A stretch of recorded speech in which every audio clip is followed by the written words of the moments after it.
I never thought at 63 years old, my own daughter would look me in the eyes and tell me I was incapable of making my own decisions. After dedicating my entire life to her success, after working 3 jobs to put her through private school and college, after postponing my own dreams so she could chase hers, that moment changed everything. When Rebecca told me I needed supervision with my finances because I'd bought myself a new car without consulting her first, something inside me finally broke. That's when I knew 25 years of monthly support payments were about to end. But I'm getting ahead of myself. Let me take you back to where it all began, back when I still believed my sacrifices would someday be appreciated. Before we jump back in, tell us where you're tuning in from. And if this story touches you, make sure you're subscribed, because tomorrow I've saved something extra special for you. My name is Eleanor Wilson. I raised my daughter Rebecca as a single mother in Portland after her father walked out when she was just 4 years old. He left us with nothing but a stack of bills and a broken-down apartment. I still remember sitting at our kitchen table that first night alone. Rebecca, asleep in the next room, wondering how I'd ever manage to give her the life she deserved. I'd been a stay-at-home mom until then, with only my community college degree and limited work experience. But I was determined that Rebecca would never feel the sting of poverty or the shame of being the poor kid at school. So I reinvented myself. I took a day job as an administrative assistant at a local insurance company, evening shifts at a call center, and weekend work cleaning offices. 3 jobs, 7 days a week, averaging 5 hours of sleep a night. My hands would crack and bleed from the cleaning chemicals. My voice would give out from hours on the phone. But every time I felt like giving up, I'd look at Rebecca's school, pictures on my dashboard, and I'd find the strength to keep going. 1 more hour, 1 more shift, 1 more day, all for her. Against all odds, I managed to keep Rebecca in her expensive private school. I paid for her piano lessons, her advanced placement exams, her study abroad program in Spain. I drove a 15-year-old car with a failing transmission so she could have a laptop for college applications. I skipped meals so she could eat organic. I wore secondhand clothes so she could have the best. "Why do you work so much, Mom?" she'd sometimes ask. "Because your future matters," I'd tell her. "I want you to have every opportunity I never had." And my sacrifices paid off. Rebecca graduated near the top of her class, earned a scholarship to Northwestern, and eventually landed a prestigious job at a marketing firm in Chicago. She married well, a surgeon named Daniel who came from old money. They built a life of luxury I could only dream of. A lakefront penthouse, European vacations, country club memberships. I stayed in Portland, working my way up to office, manager at the insurance company, finally able to cut back to just 1 job. I lived modestly in a small ranch house I managed to buy when the market crashed in 2008. It wasn't much, but it was mine, paid for with thousands of hours of overtime and careful saving. When Rebecca and Daniel had their first child, Sophia, I flew to Chicago to help. I stayed for 3 months, cooking, cleaning, taking night shifts with the baby, so Rebecca could recover and Daniel could keep his demanding surgical schedule. When they had their second child, Mason, I did the same. "Mom, we don't know how we'd manage without you," Rebecca would say. But there was always something in her tone. Not gratitude exactly. More like she was acknowledging something that was simply expected of me. When they bought their lake house in Michigan, they were stretched financially despite their combined income of over $400,000. Rebecca called me in tears, worried about making the payments while also saving for the children's education. Without hesitation, I offered to help. "Just until Daniel makes partner," she promised. "Maybe a year or 2 at most." That was 11 years ago. Every month since then, I've sent $2,000 to help with their mortgage, the children's private school, and various extracurricular activities. That's $264,000 in total, money that could have funded my retirement, allowed me to travel, or simply given me more breathing room. I never asked for it back. I never complained. Because that's what mothers do, right? We sacrifice. We put our children first. We find joy in their success and fulfillment in their happiness. At least, that's what I told myself, until last October, when everything changed. I'd been driving the same Toyota Camry for 17 years. It had over 220,000 miles on it, and repairs were becoming more frequent and expensive. The transmission was failing, the air conditioning was broken, and the check engine light had been on for months. When it wouldn't start one morning before work, I made a decision. I would finally buy myself a new car. Not anything extravagant, just a reliable mid-size sedan with modern safety features. I'd been saving for years, tucking away what little remained after bills and my monthly support to Rebecca. I had enough for a decent down payment, and my credit was excellent. So I bought myself a new Honda Accord. Nothing fancy, just the base model in silver. I was so proud of this small indulgence, this tiny act of self-care after decades of putting everyone else first. I took a picture and sent it to Rebecca, expecting congratulations, or at least acknowledgement of this modest milestone. Instead, my phone rang almost immediately. "Mom, what have you done?" Rebecca's voice was cold, controlled anger radiating through the speaker. "I bought a car," I said, confused by her reaction. "My old one was falling apart." "You should have talked to me first," she said.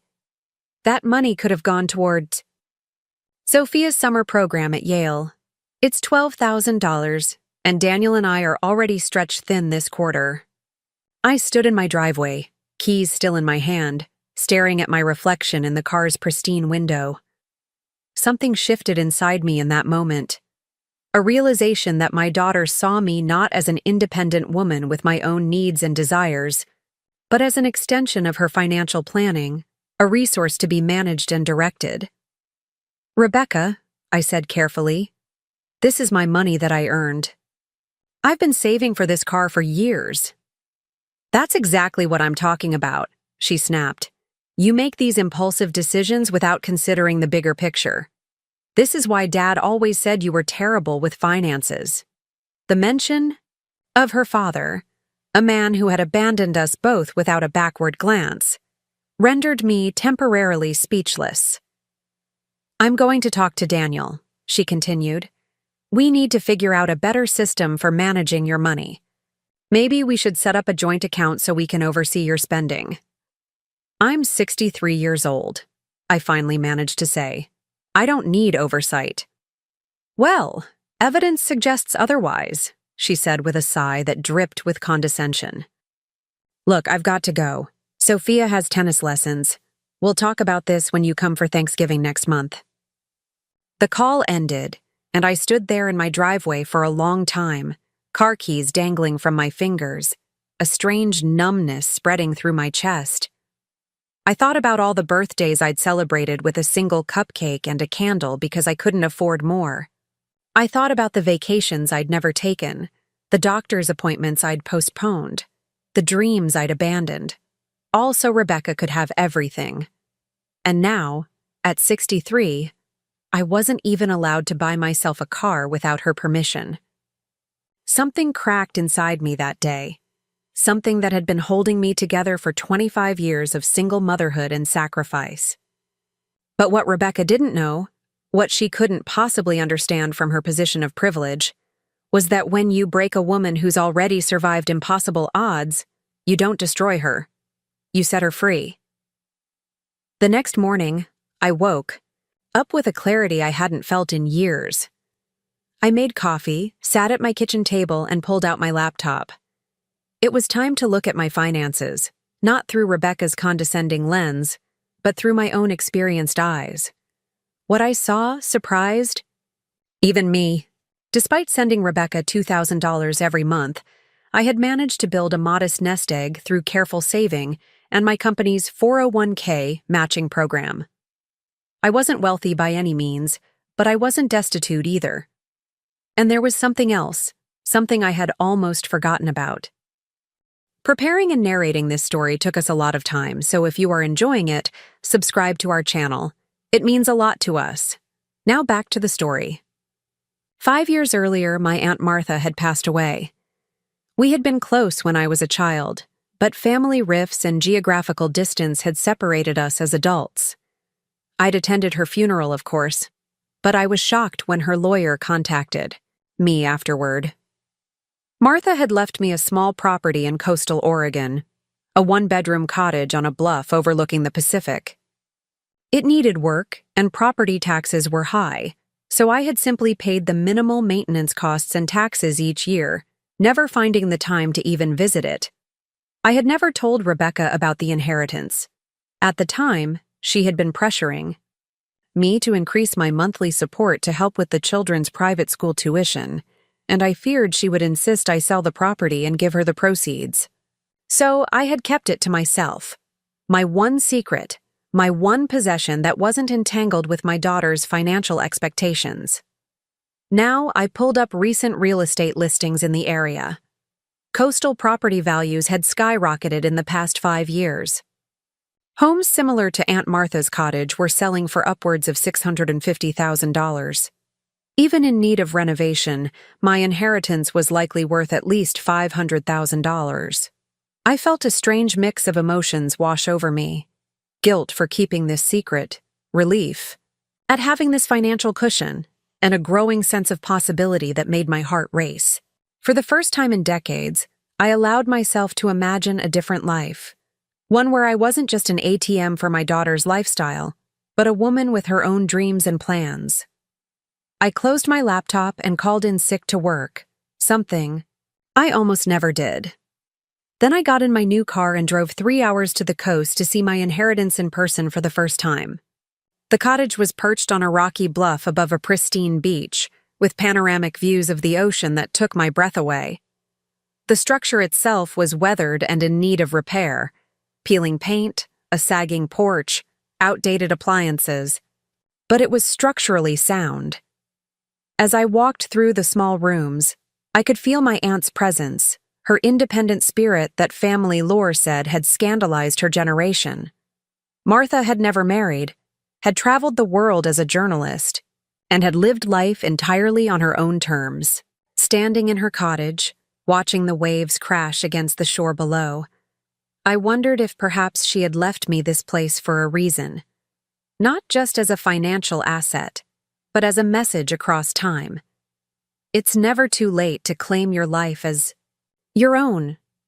I sat on the porch steps, breathed in the salty air, and made a decision. I would renovate this cottage. I would create a home here, and I would stop sending money to my daughter. The realization didn't come with anger or resentment. Instead, I felt a profound sense of peace, like setting down a heavy burden I'd carried for so long that I'd forgotten it wasn't actually a part of me. On the drive back to Portland, I called a real estate agent and scheduled an appointment to discuss listing my house. I called a contractor recommended by a coworker and arranged for him to assess the cottage renovations.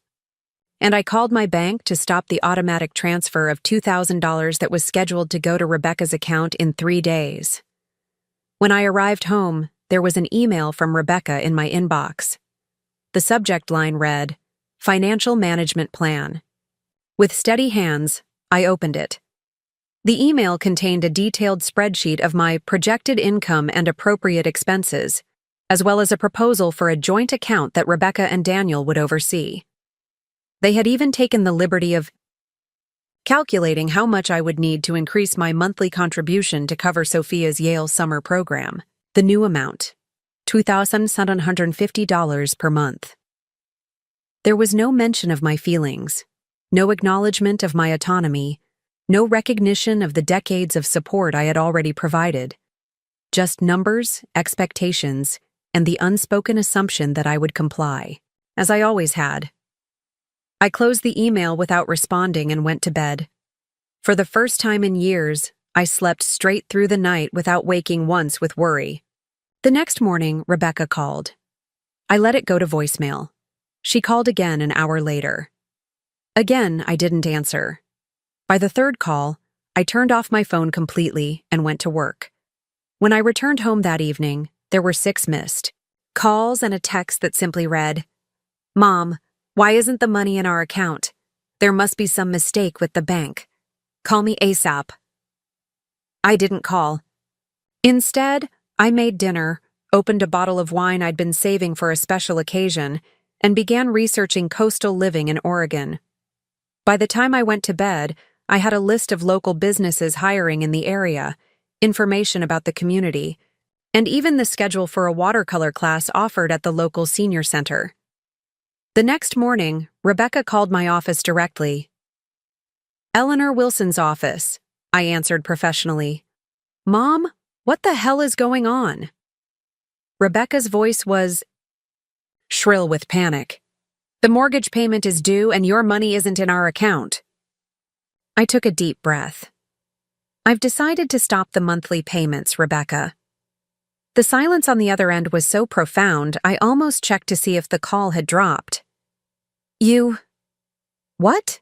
she finally managed. "I'm not sending any more money," I said, my voice calm but firm. "You and Daniel make more than enough to cover your expenses." "Is this because of what I said about the car?" she asked incredulously. "Are you seriously punishing our children because your feelings got hurt?" "This isn't about punishment," I explained. "It's about me finally recognizing that I deserve to use my own money for my own life." "What life?" she scoffed. "You work and go home to an empty house. We are your life, Mom. We're your family." Her words were meant to wound, to remind me of my fundamental aloneness without her and the grandchildren. In the past, they would have worked. I would have crumbled, apologized, sent extra money to make up for my momentary rebellion. But not today. "I'm making some changes," I said simply. "I love you and the children very much, but my financial support has ended." "You can't do this!" she shouted, abandoning all pretense of composure. "We've built our lives around that money. The kids' tuition is due next week." "You make $400,000 a year, Rebecca. You'll figure it out." "Daniel's going to be furious," she warned. "He might not let you see the kids anymore." The threat hung in the air between us, the ultimate weapon she thought would bring me back in line. In the past, it would have worked. The thought of losing my grandchildren would have been unbearable. But something had changed in me. Not a hardening, but a softening toward myself. A recognition that love should not require such constant self-erasure. "That would be a shame," I said quietly. "I love those children more than anything. But I won't be financially blackmailed, not even with their affection." "I don't even know who you are anymore," Rebecca whispered. "That's the thing," I replied. "I'm finally figuring that out myself." I hung up the phone before she could respond and sat perfectly still at my desk, waiting for the wave of guilt and regret that had always followed any attempt to establish boundaries with my daughter. But it didn't come. Instead, I felt lighter, as if the air in the room had suddenly become easier to breathe. My hands weren't shaking. My heart wasn't racing. For the first time in decades, I had put myself first, and the world hadn't ended. In fact, it felt like it was just beginning. The next few weeks passed in a blur of activity. I listed my Portland house and received 3 offers above asking price within days, the benefit of a hot real estate market. I accepted the highest offer, which gave me a 6-week closing period, enough time to begin renovations on the coastal cottage and prepare for my move. Rebecca continued calling, her messages evolving from anger to disbelief to what she probably thought was concern.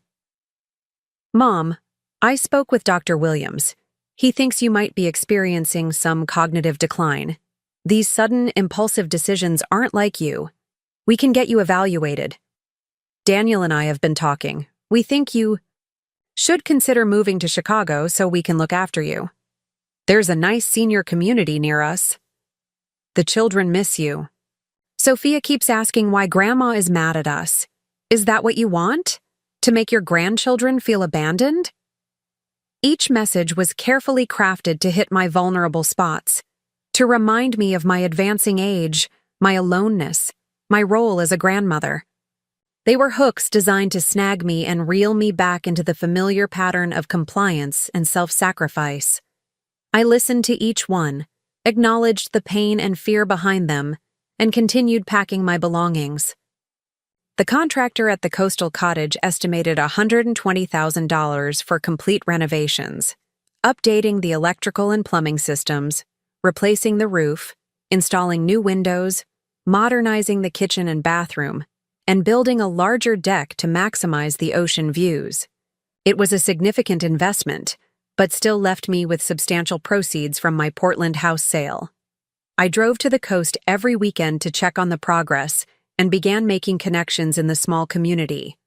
I met Harriet, a 70-year-old, former literature professor who ran the local bookstore.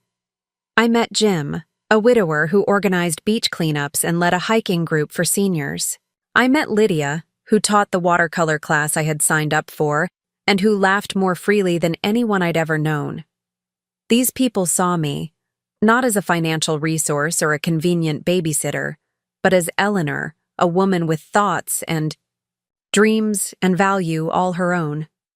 3 weeks after I stopped the payments, my doorbell rang on a Sunday afternoon.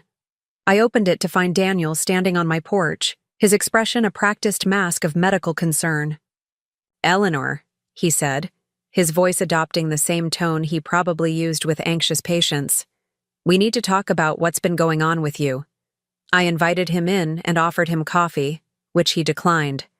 We sat in my living room, surrounded by half-packed boxes.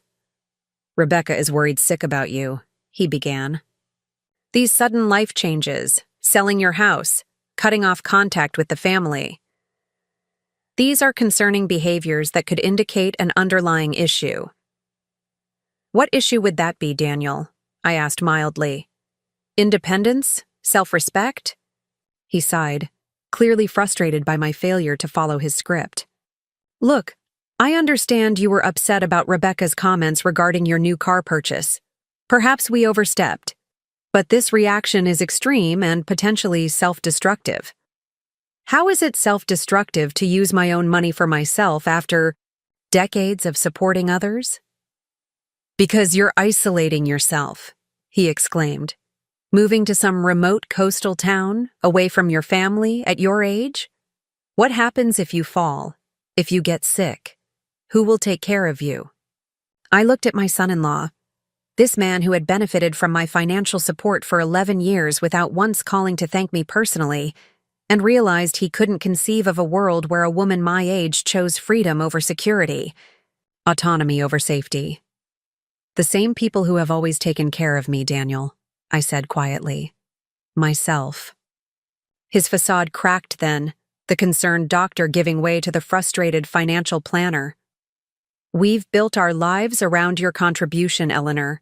The children's education, the lake house mortgage, these were commitments made with certain expectations in place."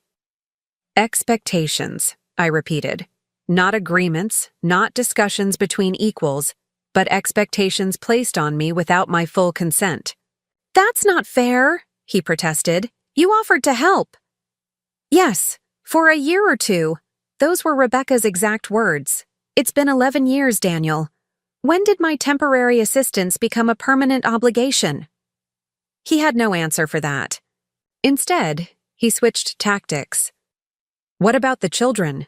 They don't understand why their grandmother has suddenly abandoned them." "I haven't abandoned anyone," I said firmly. "I'm still their grandmother. I still love them. But my relationship with them will no longer include financing their parents' lifestyle." Daniel stood up, his patience clearly exhausted. "Rebecca was right. You've changed, and not for the better."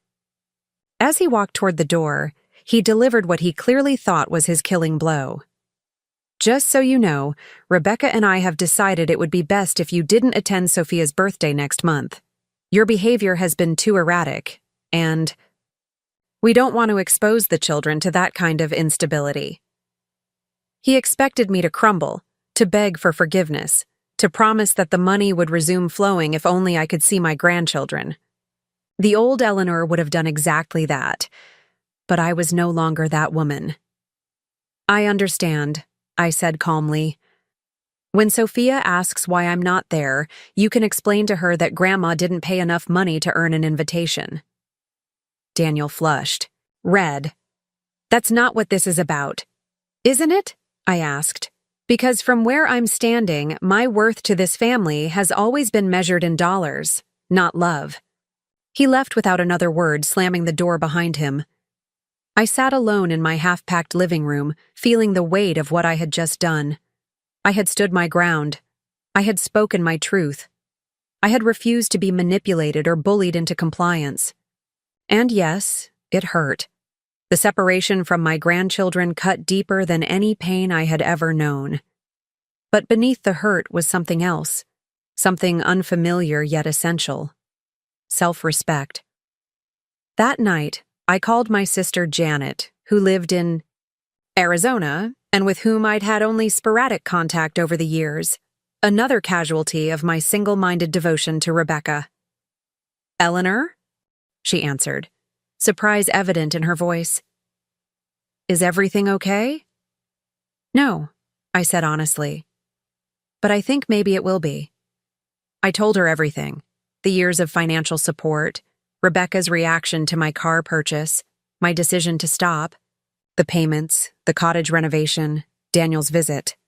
I poured it all out in a torrent of words, finally giving voice to decades of unacknowledged sacrifices and unexpressed hurt. When I finished, there was silence on the line. Then Janet said, something that changed everything. "Eleanor, do you realize this is the first time in 30 years that you've talked about your own life instead of Rebecca's?" I hadn't realized it, but she was right. "I'm proud of you," she continued. "It's about damn time." We talked for hours, reconnecting across the decades that had separated us. Janet told me about her life, her second husband, her successful interior design business, her adventures traveling through South America. And for the first time, I allowed myself to want those things too. Connection, passion, adventure, rather than dismissing them as luxuries too self-indulgent for a devoted mother to pursue. By the time we hung up, it was past midnight, and I had made plans to visit Janet in Scottsdale after I settled into my coastal cottage. My first vacation in over 20 years. As I prepared for bed, my phone pinged with a text message from Rebecca. "I hope you're satisfied with yourself. Sophia cried when we told her you wouldn't be at her birthday. Whatever you're trying to prove, you're only hurting innocent children." I read the message twice, recognizing the emotional manipulation for what it was. Then I did something I had never done before in my relationship with my daughter. I didn't respond at all. Instead, I opened my laptop and ordered a beautiful art set for Sophia. She had shown interest in painting during her last visit, and arranged to have it delivered with a card that read, "To my wonderful granddaughter on her special day. Grandma loves you very much, yesterday, today, and always." It wasn't everything I wanted to give her. It wasn't my presence, or my explanation, or my defense against whatever narrative her parents were creating about me. But it was honest and loving and the best I could do under the circumstances. As I closed my eyes to sleep, I realized something profound. For the first time in my adult life, I was making choices based not on what Rebecca needed or wanted, but on what I needed and wanted. It felt foreign and frightening and absolutely necessary. Whatever came next, I would face it as Eleanor Wilson, not just Rebecca's mother or Sophia and Mason's grandmother, but as a woman in her own right, with her own path to forge and her own life to claim. And that, in itself, was a kind of freedom I had never known. The renovation of my coastal cottage progressed rapidly over the next few weeks. The contractor, Pete, took a personal interest in the project, often sending me photos of the work when I couldn't be there in person. The new windows were installed, flooding the small rooms with light and framing the ocean view like a living painting. The sagging porch was rebuilt into a wraparound deck where I imagined myself drinking. Morning coffee as fog rolled over the water. The kitchen, once cramped and outdated, was transformed with pale blue cabinets and countertops that reminded me of sea glass. I was scheduled to move in permanently in just 2 weeks. My Portland house had sold, and I donated most of my furniture, keeping only a few cherished pieces. It felt liberating to shed the accumulation of decades. Like each item I gave away made room for something new to enter my life. On a Tuesday morning, I was at work finishing a quarterly report when my office phone rang. "Eleanor Wilson's office," I answered.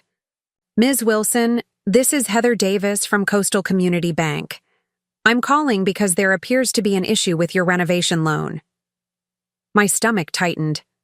What kind of issue? Everything was approved weeks ago. "Yes, it was," she said hesitantly. "But we've received some concerning information that requires further review before we can continue disbursements to your contractor." "What information?" I asked, my mind racing. "I'm not at liberty to discuss the details over the phone.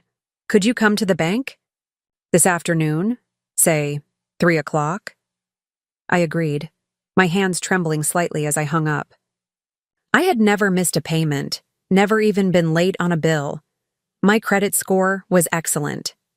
What concerning information could possibly have emerged? The answer was waiting for me at Coastal Community Bank in the form of a thick folder on Heather Davis's desk. She was a young woman, probably in her early 30s, with the nervous demeanor of someone delivering unwelcome news. "Ms. Wilson, thank you for coming in," she began, gesturing for me to take a seat. "As I mentioned on the phone, an issue has come up regarding your renovation loan." "What kind of issue?" I asked again. She cleared her throat. "We received a call from a Dr. Daniel Mercer, who identified himself as your son-in-law. He expressed concerns about your cognitive capacity to manage significant financial decisions at this time." The blood drained from my face. My cognitive capacity. "Dr. Mercer indicated that you've been exhibiting concerning behaviors, including impulsive financial decisions, paranoid thinking, and estrangement from family members. All potential indicators of early dementia or other cognitive decline." I sat perfectly still, absorbing the calculated cruelty of what my son-in-law had done. He hadn't just tried to manipulate me emotionally, he was now using his medical credentials to undermine my financial independence. As you can imagine, Heather continued uncomfortably, "Our bank takes such concerns seriously, especially with older clients and significant loans. Dr. Mercer suggested that any major financial decisions should be reviewed by a court-appointed guardian before proceeding." "A guardian," I repeated flatly, "for me. He mentioned that your family is exploring that option, yes." The room seemed to tilt slightly. This wasn't just about the money anymore. This was about my very autonomy as a human being. Daniel and Rebecca weren't just trying to regain control of my finances. They were trying to take control of my entire life.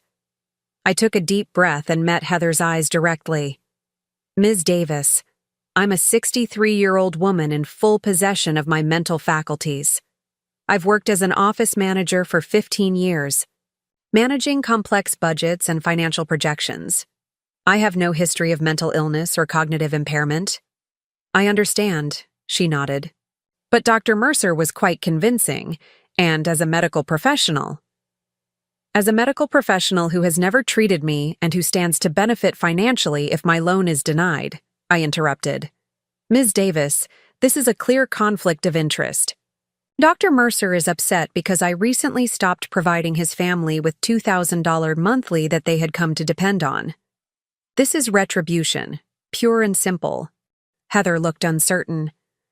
"Even so, the bank needs to exercise due diligence. Dr. Mercer suggested that we require a cognitive assessment before proceeding with the loan." "And who would perform this assessment?" I asked. "One of Daniel's colleagues? Another doctor with no connection to me who would take the word of a fellow physician over mine?" She didn't answer, which was answer enough. I straightened my spine and spoke with a calm I didn't entirely feel.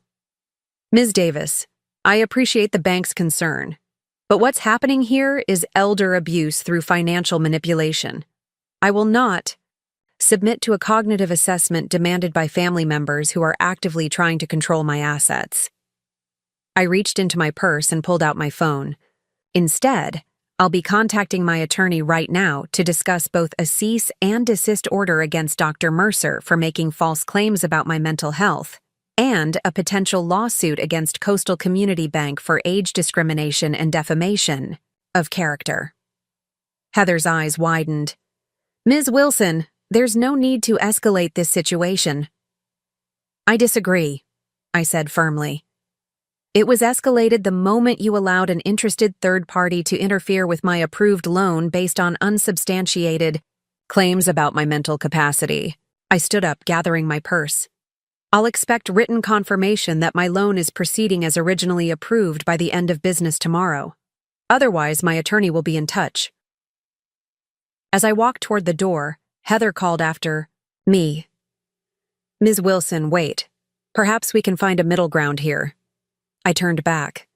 What did you have in mind? If you could provide a letter from your primary care physician confirming your cognitive health, that would satisfy the bank's concerns without involving your family or requiring a specialized assessment. I considered this. My doctor, Dr. Sandra Chen, had been treating me for over a decade. She knew me well and had never expressed any concerns about my cognitive function. I can do that, I agreed. You'll have it by tomorrow morning. I left the bank with my heart pounding in my ears. The confidence I'd displayed was largely a bluff. I didn't actually have an attorney on retainer, and I wasn't sure I could afford a legal battle with the bank. But the threat had bought me time to figure out my next move. I drove straight to Dr. Chen's office, explained the situation, and was fortunate enough to be squeezed in for a brief appointment. After a standard cognitive assessment, which I passed with flying colors, she agreed to provide the letter for the bank. Eleanor, I've known you for 12 years, she said as she typed the letter. You're one of the sharpest patients I have, regardless of age. What your son-in-law is doing is unconscionable. Thank you, I said, fighting back tears of relief and lingering anger.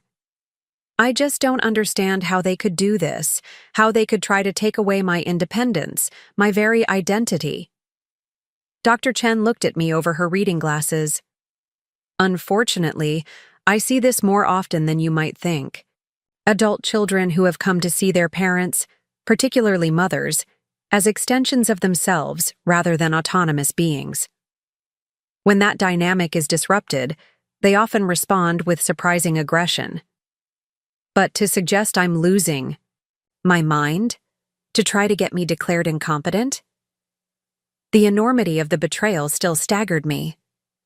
It's about control, she said simply, and perhaps about their own fear of change. You've altered the rules of a relationship they thought was fixed, and that's threatening to them. She handed me the signed letter, which unequivocally stated that I was cognitively intact and fully capable of managing my own affairs. This should help with the bank, but Eleanor, be prepared. People who attempt this level of control rarely give up after one failed attempt. Her warning proved prophetic. The letter satisfied the bank, and my loan proceeded as planned. But Daniel and Rebecca were far from finished. 3 days later, I received a certified letter from a law firm in Chicago. Inside was a formal notice that Rebecca and Daniel were petitioning an Illinois court for emergency guardianship over me, citing rapid cognitive decline and financial vulnerability. They had scheduled a hearing for the following week and expected me to appear in Chicago to defend my mental competence. I sat at my kitchen table, surrounded by half-packed boxes, and read the letter 3 times, trying to comprehend the level of determination my daughter and son-in-law had to control me.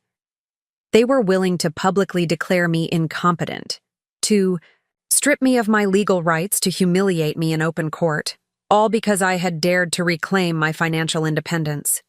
This time, I knew I couldn't bluff my way through. I needed professional help. I called Janet, who immediately connected me with her husband's cousin, a retired attorney named Martin who specialized in elder law. Though he couldn't represent me officially in Illinois, he advised me on next steps and helped me find a reputable attorney in Chicago who could. The good news, Martin told me during our call, is that these petitions rarely succeed without substantial evidence of incapacity, which they don't have. The bad news is that defending yourself will be expensive and stressful. I don't care what it costs, I said. I won't let them take my life from me. With Martin's guidance, I hired Diane Lowell, a tough-minded Chicago attorney who specialized in contested guardianship cases. She was expensive. Her retainer alone was $10,000, but she was confident and reassuring. Based on what you've told me and the documentation you've provided, this petition has no merit, she said during our first video call. It appears to be a blatant attempt to regain control of your finances through legal intimidation. We'll fight it, and we'll win. The weeks that followed were a blur of affidavits, medical evaluations, financial statements, and witness testimonials. I had to postpone my move to the cottage and extend my lease in Portland to deal with the legal battle. I emptied most of my remaining savings to pay Diane's fees and for a comprehensive neuropsychological evaluation that definitively proved my cognitive abilities were above average for my age group. The stress was enormous. I lost weight, developed insomnia, and found myself jumping whenever my phone rang. But I never wavered in my determination. This fight wasn't just about money anymore. It was about my fundamental right to self-determination. As the hearing date approached, Diane called with unexpected news. Eleanor, Rebecca has gone public with your case. She gave an interview to a parenting blog about the heartbreak of watching a parent decline and the difficult decision to seek guardianship for their protection. I felt physically ill. She's discussing my private medical information in public? She's careful not to make specific claims about your diagnosis since there isn't one, Diane clarified. She frames it as her concerns and her painful journey as a daughter. The article presents her as a loving child making hard choices for a parent's welfare. It's a hit piece, I said flatly, designed to garner public sympathy and pressure me into giving up. Essentially, yes, Diane agreed. But it also gives us an opportunity. If she's taking this to the court of public opinion, we can respond in kind. How? I asked. The same blog has offered you a chance to tell your side of the story. They're running a series on family conflicts over elder care, and they want both perspectives. Normally, I'd advise against public statements during ongoing litigation, but in this case, countering the narrative Rebecca has created might be strategically valuable. I thought about it overnight. The idea of exposing our private family conflict to public scrutiny was deeply uncomfortable. I had spent my entire life keeping family matters private, handling problems quietly, avoiding confrontation whenever possible. Going public went against every instinct I had developed as a mother and as a woman of my generation. But Rebecca had already broken that covenant. She had already dragged our relationship into the public sphere, presenting a distorted version of reality where she was the concerned daughter and I was the declining mother. If I remained silent, that narrative would stand unchallenged. The next morning, I called Diane. I'll do the interview, but on one condition, I want to tell the whole truth, not just about the guardianship petition, but about the years of financial support, the expectations, all of it. Diane hesitated. That could escalate the conflict. The conflict is already escalated, I pointed out. They're trying to have me declared legally incompetent. I'm not sure how much further this can escalate. She conceded the point, and we arranged for the interview the following day. The blogger, a woman named Meredith, who specialized in family relationship issues, conducted our conversation via video call. She had already spoken with Rebecca and had read the court filings, so she was familiar with the basic outline of our conflict. Ms. Wilson, she began, your daughter describes a pattern of concerning behavior that began rather suddenly. Impulsive financial decisions, paranoia about family members' intentions, and isolation from loved ones. Can you address these concerns? I took a deep breath and told my story, not with anger or bitterness, but with simple, straightforward honesty. I explained the years of financial support I had provided, the promising that it would only be temporary, the expectations that had gradually accumulated. I described Rebecca's reaction to my car purchase and her suggestion that I needed my spending overseen. I detailed Daniel's visit and their attempt to block my bank loan. The behaviors my daughter characterizes as concerning are actually quite simple, I concluded. I decided at 63 that I deserved to use my own money for my own needs after decades of supporting others.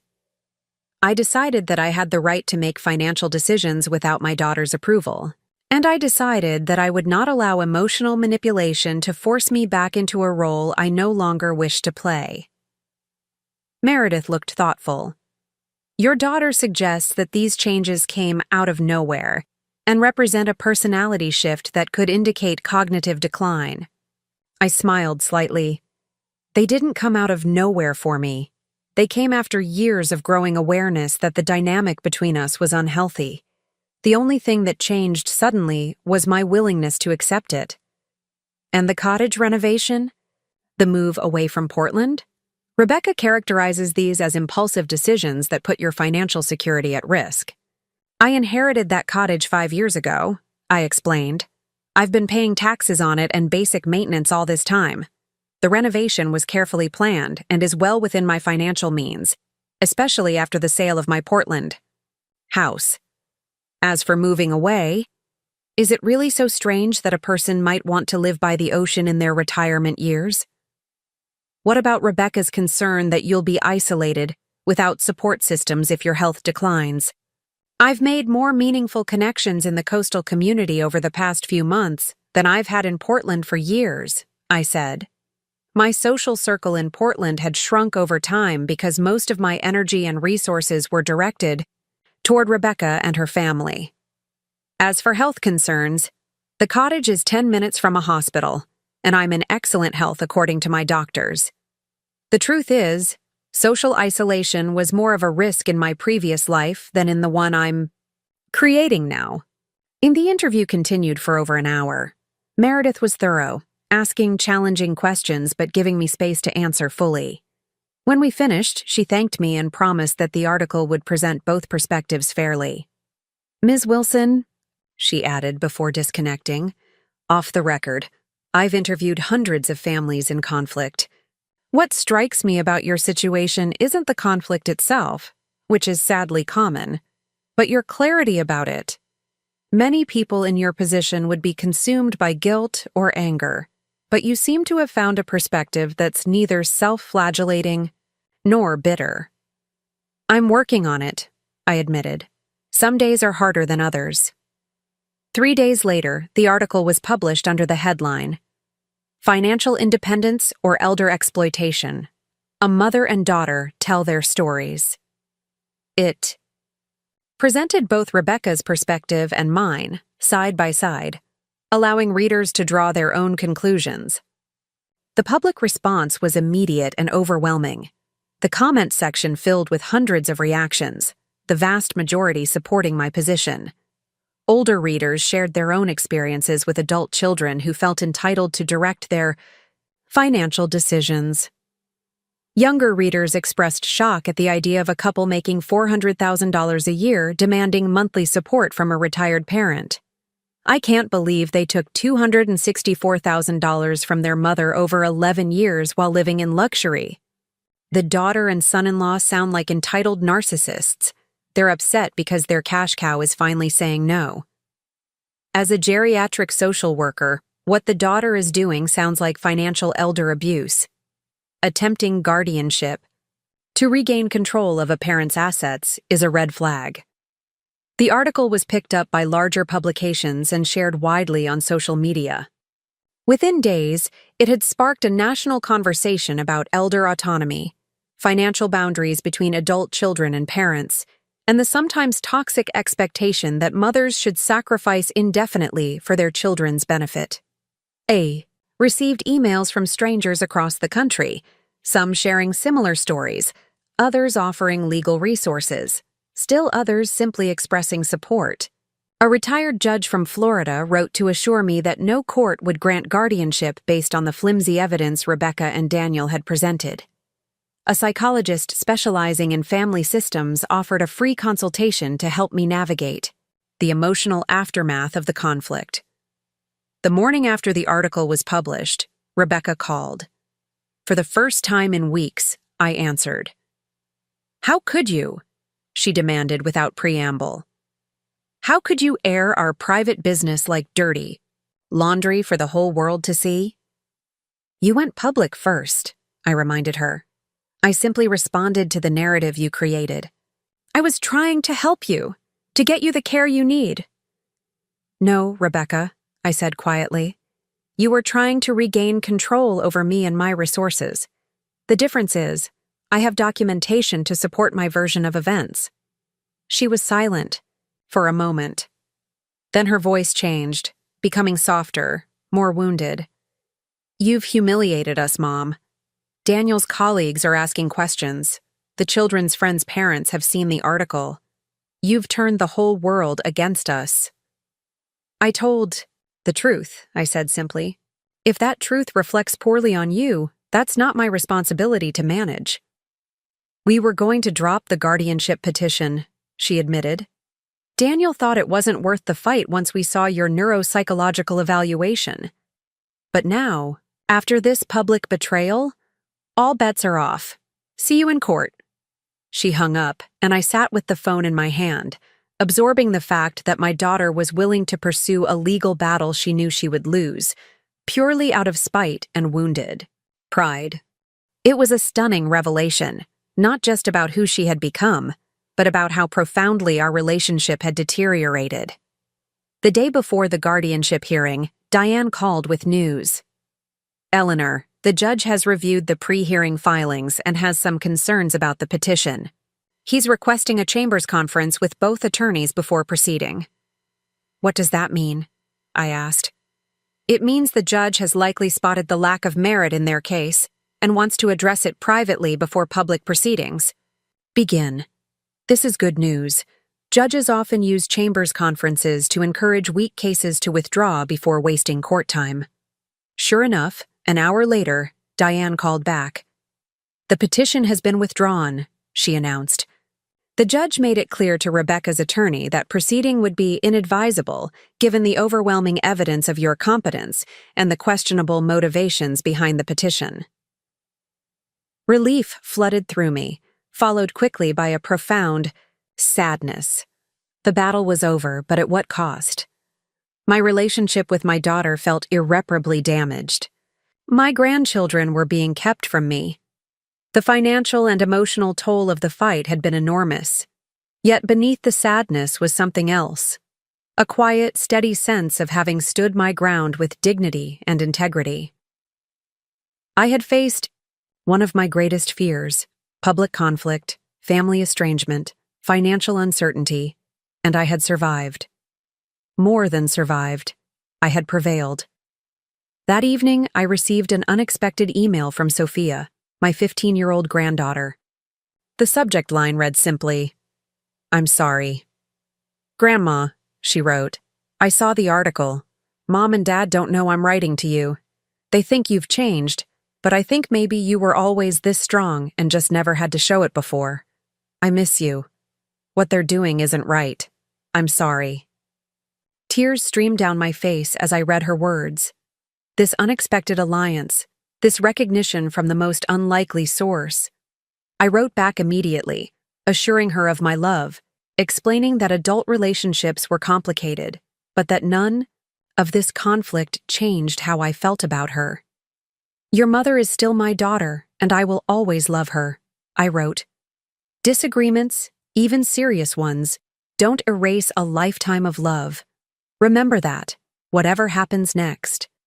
I didn't know if our correspondence would continue, if Rebecca and Daniel would discover it and cut off this tenuous connection as well. But in that moment, it was enough to know that Sophia saw me, not as a resource or a problem to be managed, but as a person worthy of respect and consideration. The next day, I drove to the coast for the final inspection of my renovated cottage. As I stood on the new deck, watching waves crash against the shore below, I felt a weight lifting. Not completely, but enough to breathe more easily than I had in months. The battle had been brutal, but it had forced me to find resources within myself I hadn't known existed: courage, resilience, self-advocacy, and the willingness to stand alone if necessary. These weren't comfortable discoveries for a woman who had built her identity around accommodation and self-sacrifice, but they were necessary ones. As the sun began to set over the Pacific, casting golden light across the water, I made a silent promise to myself. Whatever came next, I would face it as Eleanor Wilson, not just Rebecca's mother or Sophia and Mason's grandmother, but as a woman in her own right, with her own path to forge and her own life to claim. And for the first time in decades, that future looked not just possible, but luminous with potential. 6 months passed. Winter storms battered the Oregon coast, sending massive waves crashing against the bluffs below my cottage. I watched them from my living room window, wrapped in a hand-knit throw, a mug of tea warming my hands. There was something cathartic about the wild weather, the raw power of nature mirroring the turbulence I'd weathered in my own life. The legal battle with Rebecca and Daniel had ended with their withdrawal of the guardianship petition, but the emotional aftermath lingered. I hadn't spoken to either of them since that final phone call. My only connection to the family remained my secret email correspondence with Sophia, who wrote to me weekly from a private account she'd created specifically for this purpose. Through her messages, I learned that Rebecca and Daniel had suffered significant social and professional consequences from the public exposure of their actions. Several couples in their social circle had distanced themselves. Daniel's medical practice had seen a decline in patients. They had been asked to resign from the board of Sophia's school's parent association. I took no pleasure in their difficulties, but I recognized them as the natural consequences of their choices, not my responsibility to shield them from or feel guilt about.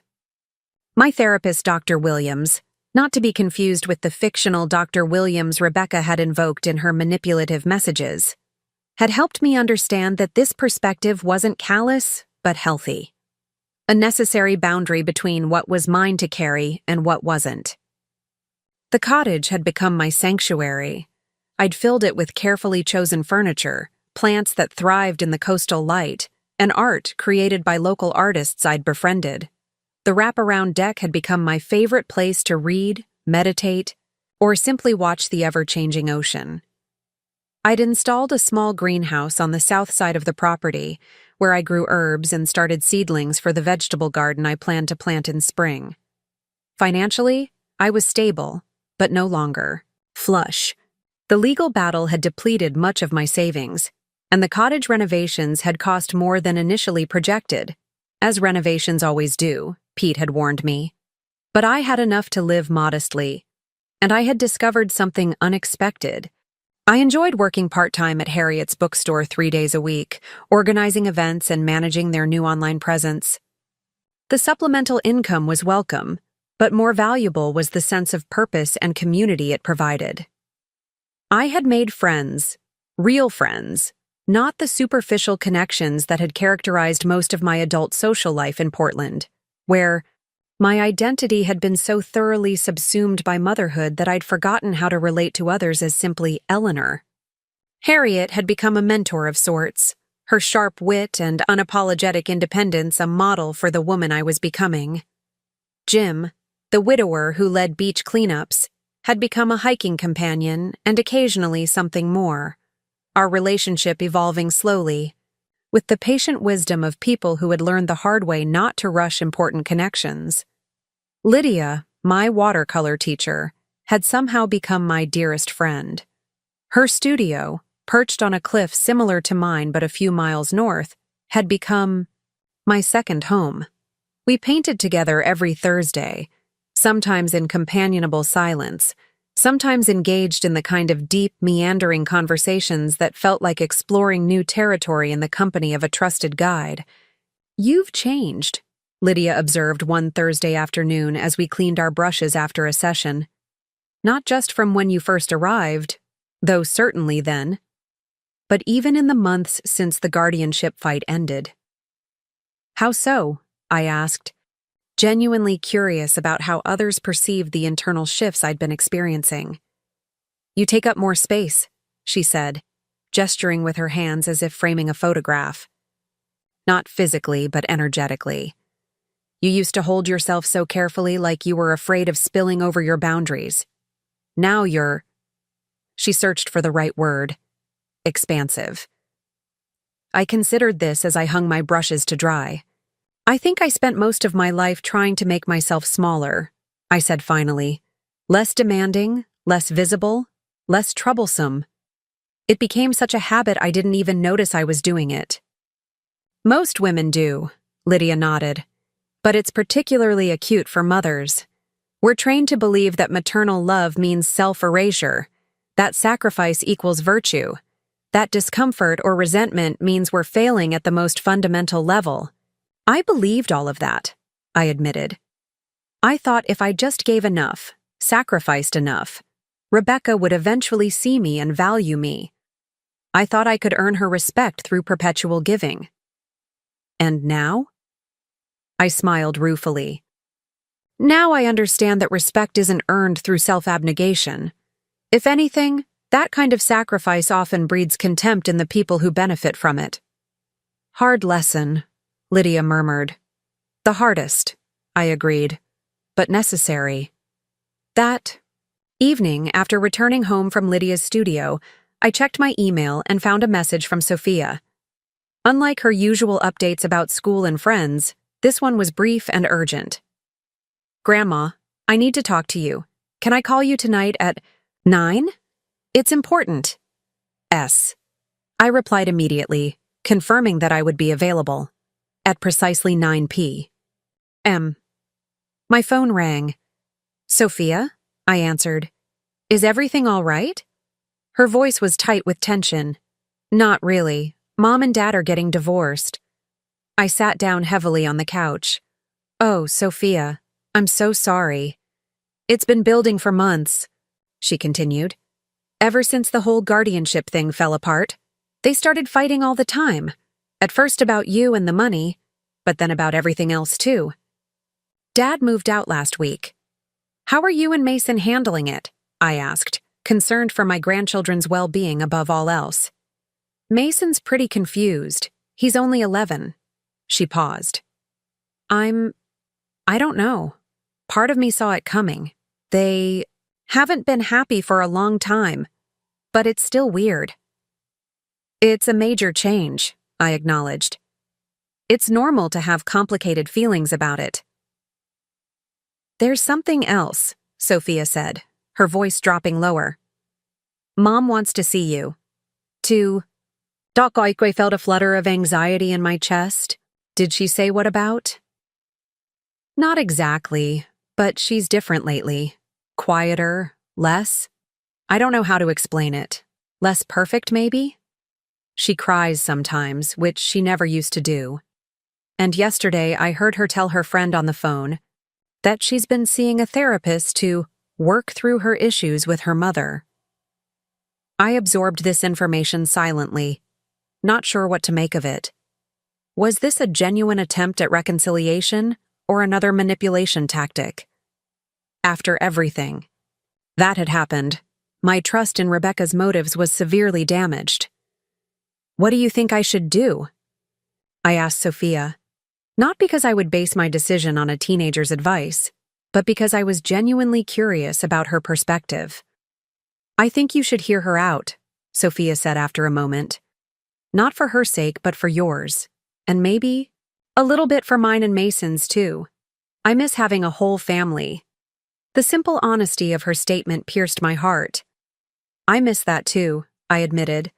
After we hung up, I sat on my couch for a long time, watching the moonlight on the water outside my window, weighing my options. The wound Rebecca had inflicted was deep. Not just the guardianship attempt, but the years of taking without acknowledgement. The entitled expectation that my resources existed primarily for her benefit, the casual dismissal of my autonomy. Could any conversation truly address that level of fundamental disrespect? And yet, she was still my daughter. The baby I had held in my arms, the child whose nightmares I had soothed, the young woman I had guided through heartbreaks and triumphs. Could I really close the door on any possibility of reconciliation, however slim? I called Janet for advice, as I had come to do regularly over the months since our reconnection. "You don't owe her a meeting," Janet said firmly after I explained the situation. "After what she tried to do to you, no one would blame you for maintaining your distance." "I know," I sighed. "But it's not that simple." "It never is with family," Janet acknowledged. "Just be clear about your boundaries before you go in. What are you willing to discuss? What's off the table? What would you need to hear from her to consider rebuilding a relationship? And most importantly, what would make you walk away again?"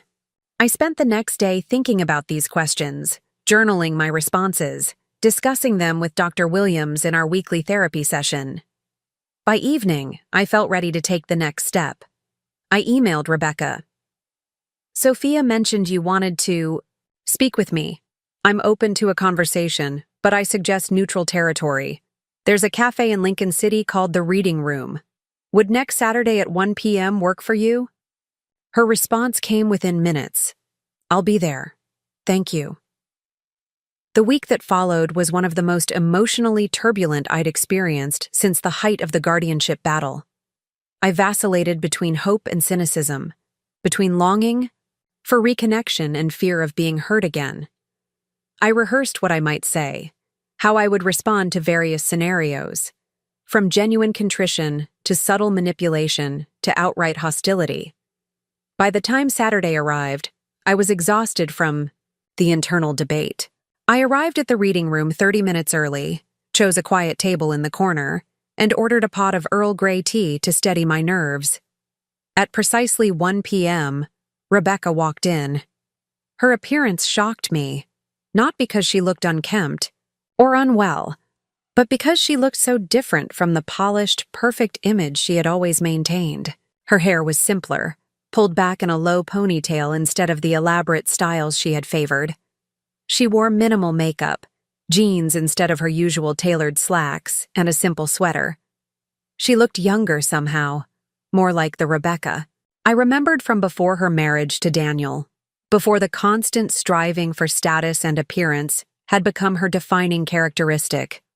She spotted me and walked over, her steps hesitant. "Hi, Mom," she said quietly. "Rebecca." I nodded, gesturing to the chair across from me. "Please, sit down." She did, folding her hands on the table in front of her. I noticed she wasn't wearing her wedding ring. "Thank you for agreeing to meet," she began. "I wasn't sure you would." "I almost didn't," I admitted. She nodded, accepting this. "I wouldn't have blamed you." A server approached, and Rebecca ordered coffee. We sat in awkward silence until her drink arrived. Once we were alone again, she took a deep breath. "I owe you an apology," she said. "A massive, life-sized apology that I'm not sure I even know how to give. But I need to try." I remained silent, waiting. What I did, what Daniel and I did, was inexcusable. We tried to take your autonomy, your dignity, your right to make your own choices. We treated you like a resource rather than a person. We expected you to continue sacrificing for us indefinitely, without gratitude or reciprocation. She paused, her eyes filling with tears. And when you finally stood up for yourself, we tried to paint you as mentally incompetent, rather than face our own entitlement. It was cruel.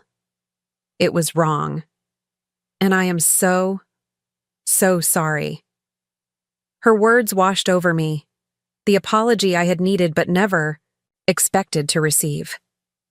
I felt tears rising in my own eyes but held them back, not yet ready to reveal my emotional response. "What changed?" I asked, my voice steady despite the tumult inside. "Why now, after all these months?" Rebecca looked down at her coffee cup. "The divorce, partly. It's forced me to reevaluate a lot of things. But it's more than that." She looked up, meeting my eyes directly. "The therapist I've been seeing helped me see patterns I couldn't see on my own. Patterns in how I relate to people, particularly women, particularly you. I've never really seen you as a whole person, Mom, even before the money issues, even when I was young. I saw you as—" Rebecca paused, struggling to articulate something fundamental. "I saw you as an extension of myself, as someone whose purpose was to support me, to make my life better, to solve my problems. Not as someone with her own needs, desires, and limitations." I nodded slowly. This insight struck at the heart of our dysfunctional dynamic, one I had enabled through decades of self-abnegation. "My therapist pointed out that I never actually grieved Dad leaving," Rebecca continued. "Instead, I transferred all my expectations onto you. If he wasn't going to provide the perfect life I thought I deserved, then you would have to do it. And when you couldn't, because no single parent working 3 jobs possibly could, I resented you for it." "I tried my best," I said quietly. "I know that now," she acknowledged. "But for years, all I could see were the ways you fell short of the impossible standard I'd created. The birthday parties that weren't as elaborate as my friends, the clothes that weren't as nice, the vacations we couldn't take." She wiped away a tear. "Then when I grew up and had some success, when I married Daniel and had the children, I think part of me felt entitled to your continued sacrifice, like you owed me for the childhood I thought you'd deprived me of." The raw honesty of her self-assessment surprised me.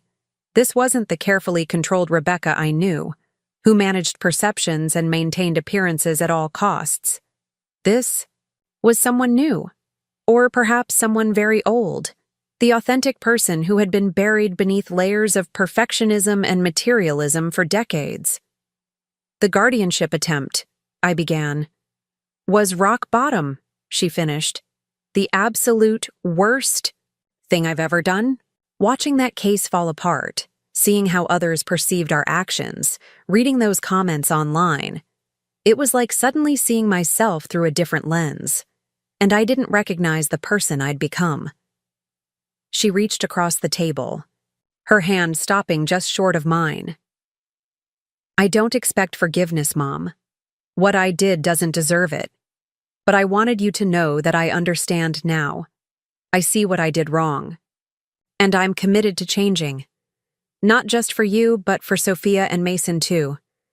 I don't want them to inherit this toxic pattern." I studied my daughter's face, the familiar features now arranged in an expression of genuine remorse. The cynical part of me wondered if this was just another manipulation, a new tactic now that the old ones had failed. But the mother in me, the part that had never stopped loving her despite everything, wanted desperately to believe in the possibility of healing. "What do you want from me now?" I asked directly. "Beyond hearing your apology." Rebecca sat back, considering the question carefully. "Honestly, I'm not sure I have the right to want anything. But if you're asking what I hope for—" She took a deep breath. "I hope for a new relationship. Not the old dynamic where I take and you give until there's nothing left, but something healthier, with appropriate boundaries and mutual respect." "And the children?" Her eyes softened. "They miss you terribly. Mason asks about you all the time. And Sophia? Well, I suspect you already know she's been in contact with you." I raised an eyebrow, surprised that she knew. "She didn't tell." "Me?" Rebecca clarified. "But I'm her mother. I notice things. The way she disappears with her laptop at the same time every week. How her mood lifts afterward. I haven't confronted her about it because, frankly, I'm grateful she has you in her life, even if it's from a distance. I absorbed this information, recalibrating my understanding of the situation. And Daniel? What does he think about this meeting? Rebecca's expression hardened slightly. Daniel doesn't know, and frankly, his opinion doesn't matter anymore. Our divorce isn't just about the guardianship fallout, though that was the catalyst. It's about recognizing that we've enabled each other's worst qualities for years. His arrogance, my materialism, our shared sense of entitlement. We brought out the ugliest parts of each other. She sighed deeply. He's not a monster, Mom. He's just lost. Caught in a cycle of chasing status and validation that can never be satisfied. Maybe someday he'll see that like I have. But I couldn't wait around for that to happen. We talked for another hour, diving deeper into the patterns that had defined our relationship, the hurt and expectations on both sides. There were moments of tension, moments of tears, and even a few unexpected moments of laughter as we acknowledged the absurdity of some of our past conflicts. By the time we finished our second round of drinks, something had shifted between us. Not a complete healing, that would take much more time and work from both of us, but a crack in the wall, a small opening through which light could begin to filter. Would you be willing to see the children? Rebecca asked as our meeting drew to a close. Not at my house, I understand if you don't want to be in that space again. But maybe here, or at a park? They'd be so happy to see you. I considered the request. My grandchildren were innocent in this conflict, and I had missed them desperately. Yes, I decided. I'd like that. Perhaps next weekend if they're free. Relief washed over Rebecca's face. They're free. They're always free for you. As we prepared to leave, Rebecca hesitated, then asked the question that had clearly been on her mind throughout our conversation. Your cottage. Is it everything? You hoped it would be? I smiled, the first genuine smile I'd directed at my daughter in over a year. It's more. It's become home in a way no place has ever been for me. I'd like to see it someday, she said tentatively, if that's ever something you'd be comfortable with. I didn't commit either way, maintaining the boundary that felt right. For now. Perhaps someday, we'll see how things develop. We walked to the parking lot together, an awkward moment arising as we reached my car. In the past, we would have hugged automatically, the physical gesture expected regardless of the emotional reality beneath it. Now, we both hesitated, unsure of what was appropriate or welcome. Finally, I extended my hand. Rebecca took it, her fingers warm against mine, and we stood for a moment in this new, more measured connection. Not the automatic embrace of the past, but not the cold distance of recent months either.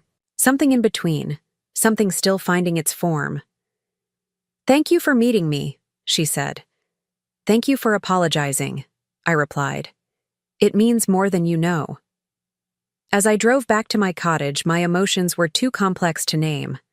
There was relief that the conversation had gone better than I'd feared, caution about allowing myself to hope too quickly, and beneath it all, a persistent thread of love that had never fully disappeared, despite everything. I called Janet that evening to tell her about the meeting. So, reconciliation? She asked, her tone carefully neutral. Not exactly, I clarified. More like the beginning of a conversation, a potential new path, if we can both navigate it carefully. And you trust that her change is genuine. I considered this. Trust is a process, not an event. I'll be watching her actions more than her words in the coming months. But yes, I think something real has shifted for her. The divorce, the therapy, the public exposure of the guardianship attempt, it seems to have cracked open something that needed cracking. Just be careful, Janet advised. People can change, but it happens slowly, with setbacks along the way. Don't compromise your boundaries out of hope or guilt. I won't, I promised. The old Eleanor might have, but I'm not her anymore. The following Saturday, I met Sophia and Mason at a beachfront park near my cottage. The moment they saw me, they broke into a run, covering the distance between us with the unrestrained enthusiasm that only children can muster. Mason reached me first, throwing his arms around my waist with such force that I nearly lost my balance. Sophia followed more sedately, but her embrace was no less heartfelt. "Grandma, you look so different," Mason exclaimed, studying my face with the frank curiosity of an 11-year-old. "Different how?" I asked, amused. He tilted his head, considering. "Happier. And your hair's different. And you're wearing jeans." I laughed. In Chicago, I had always dressed formally around the family, feeling pressure to present a certain image. Here, in my coastal life, I had adopted a more casual wardrobe that reflected my new lifestyle. "I am happier," I told him, ruffling his hair. "And yes, I wear jeans now.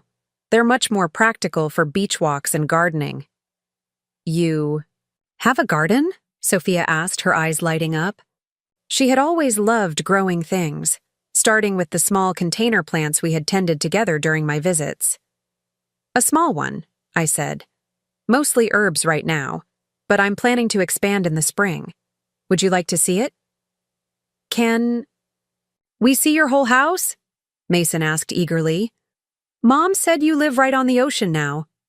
I hesitated, glancing toward the parking lot where Rebecca waited in her car, respecting my unstated boundary by not joining us for this first reunion.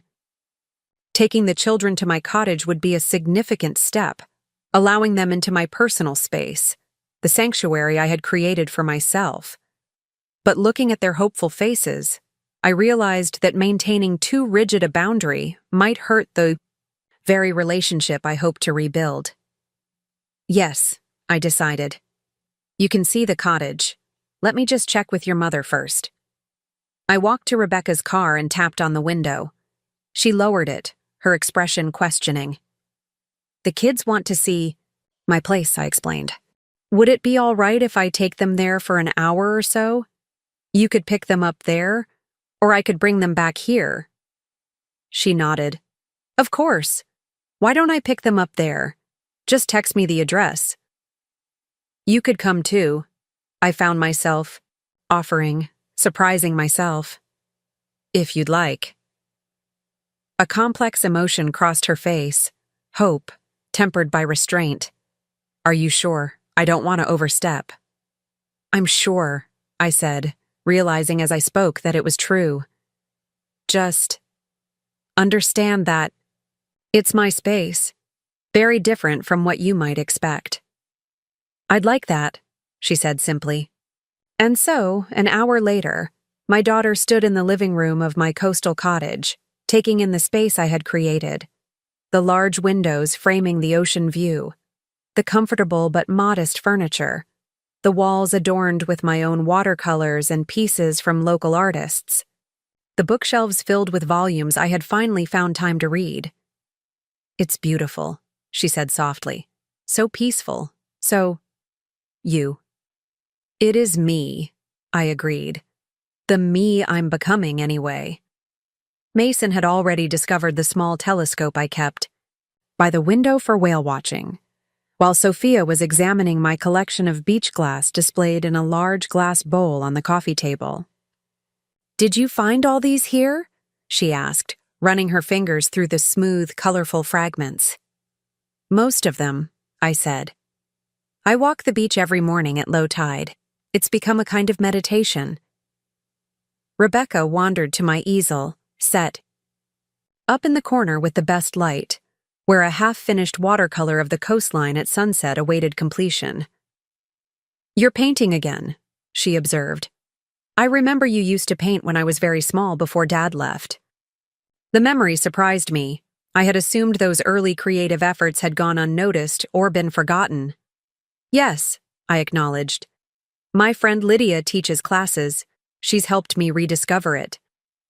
"You have friends here," Rebecca said, a statement rather than a question. "Several," I confirmed. "Good ones." She nodded, absorbing this reality, that I had built a life that didn't involve or revolve around her, that I had connections and passions she knew nothing about. It seemed to humble her in a way our previous conflicts never had. The afternoon unfolded with unexpected ease. I showed the children my small greenhouse, letting them plant some herb seedlings. We walked down the winding path to the beach, collecting shells and spotting a pod of dolphins in the distance. Rebecca remained slightly apart, watching but not directing, allowing me to connect with Sophia and Mason without interference. By the time they prepared to leave, something had shifted. The children had witnessed firsthand that I was thriving, not diminished by my separation from them. Rebecca had seen that my decision to reclaim my financial independence wasn't about rejection or punishment, but about creating a life that nourished rather than depleted me. As they stood on my porch, preparing to depart, Mason asked the question that had clearly been on his mind all afternoon. "Grandma, can we come visit again? Maybe for longer next time?" I glanced at Rebecca, checking if this was acceptable to her. She gave a small nod, leaving the decision to me. "I'd like that very much," I told him. "Perhaps during your spring break, there's a small guest room that you and Sophia could share." His face lit up, and he looked to his mother for confirmation. "Can we, Mom?" "If Grandma's sure it wouldn't be too much trouble," Rebecca responded carefully, still finding her way in this new dynamic where she couldn't automatically volunteer my time and resources. "It wouldn't be trouble," I assured them. "It would be a pleasure." After they left, I sat on my deck, watching the sun sink toward the horizon, painting the sky in shades of gold and pink. The visit had gone better than I could have hoped. Not perfect, not without moments of tension, but marked by a new authenticity that felt like the foundation for something healthier than what had come before. Over the following months, a new pattern emerged.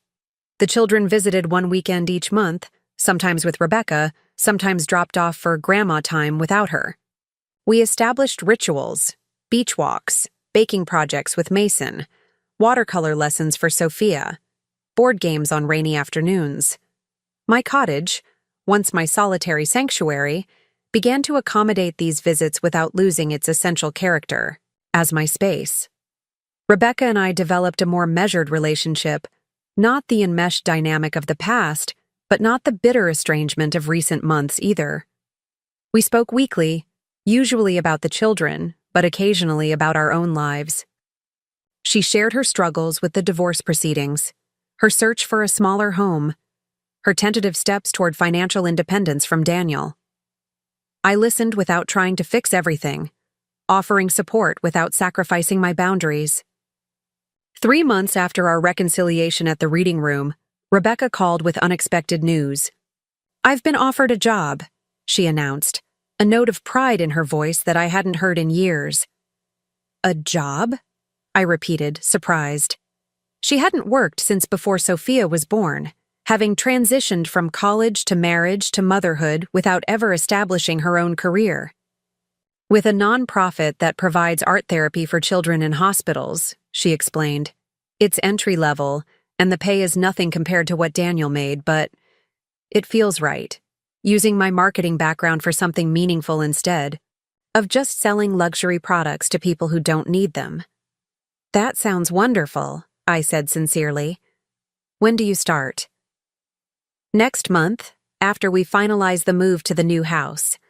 It's much smaller than the lakefront place, just a simple 3-bedroom in a regular neighborhood.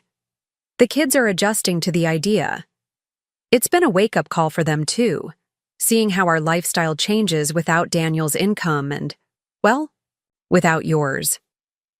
The acknowledgement was casual but significant, recognition of how much they had depended on my financial support, how much I had contributed to their comfortable life. "They'll be fine," I assured her. "Kids are resilient, and they learn from what they see. Watching you build a life on your own terms will teach them more than another bedroom or fancy address ever could." "That's what my therapist says too," she admitted. that I'm modeling independence and authenticity for them, even when it's uncomfortable. Your therapist is right, I said. There was a pause. Then Rebecca added hesitantly, I've been thinking about what you said months ago, about how I never asked for your help with the lake house mortgage, just expected it. How I treated you like an ATM instead of a person. Yes, I prompted when she fell silent. I've started putting aside a small amount each month, she continued. It's not much yet, but over time, I want to repay at least some of what you gave us. Not because you've asked for it or because I think it would erase what happened, but because I want to acknowledge the sacrifice, to make some kind of amends.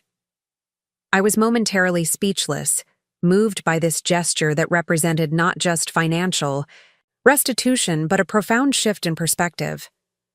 Rebecca, you don't have to— I know I don't have to, she interrupted gently. I want to. It's important to me. I let her have this, the dignity of making amends in her own way, on her own timeline. Thank you, I said simply. That means a lot.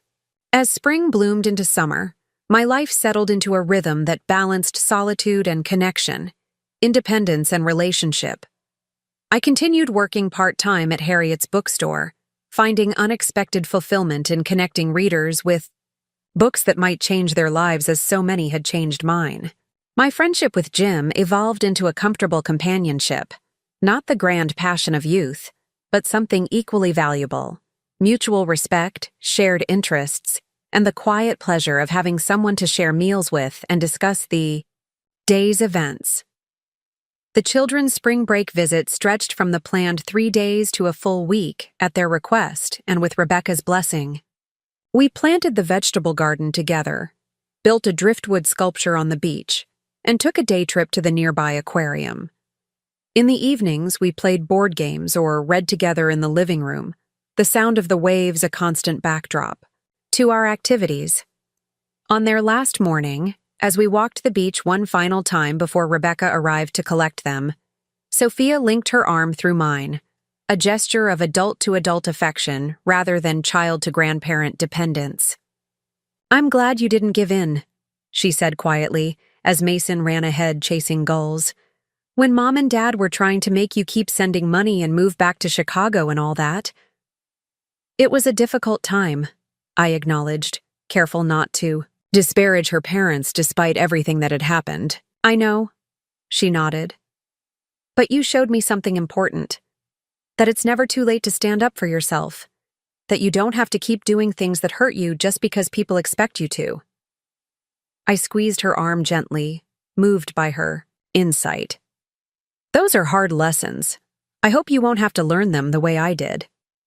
I won't, she said with teenage certainty. I'm paying attention. Later that summer, I received an unexpected letter from Daniel. The first communication we'd had since the withdrawal of the guardianship petition. It was brief, but surprisingly sincere. Eleanor, I've spent months thinking about how to write this letter. Nothing seems adequate to address the harm I caused you. My behavior was inexcusable, driven by entitlement, arrogance, and fear of losing the lifestyle I believed I deserved. Working with my own therapist has helped me see how deeply flawed my thinking was. Not just about you, but about what constitutes a meaningful life.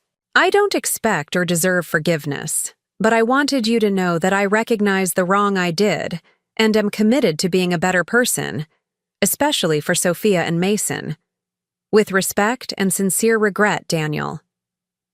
I didn't respond immediately, taking time to process my feelings about this overture. Eventually, I sent a simple acknowledgement.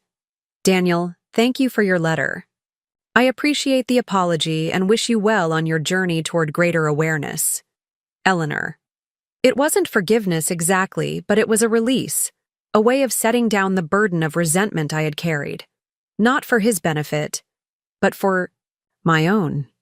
As autumn approached, bringing with it spectacular storms that battered the coastline and transformed the landscape into something wild and elemental, I found myself reflecting on the profound changes a single year had brought. From the moment of rebellion when I purchased my car without consulting Rebecca, to the painful estrangement that followed, to the tentative rebuilding of relationships on healthier terms. It had been a journey of destruction and creation, of losing and finding, of endings and beginnings. One morning in late September, I stood on my deck watching the sunrise paint the ocean in shades of rose and gold.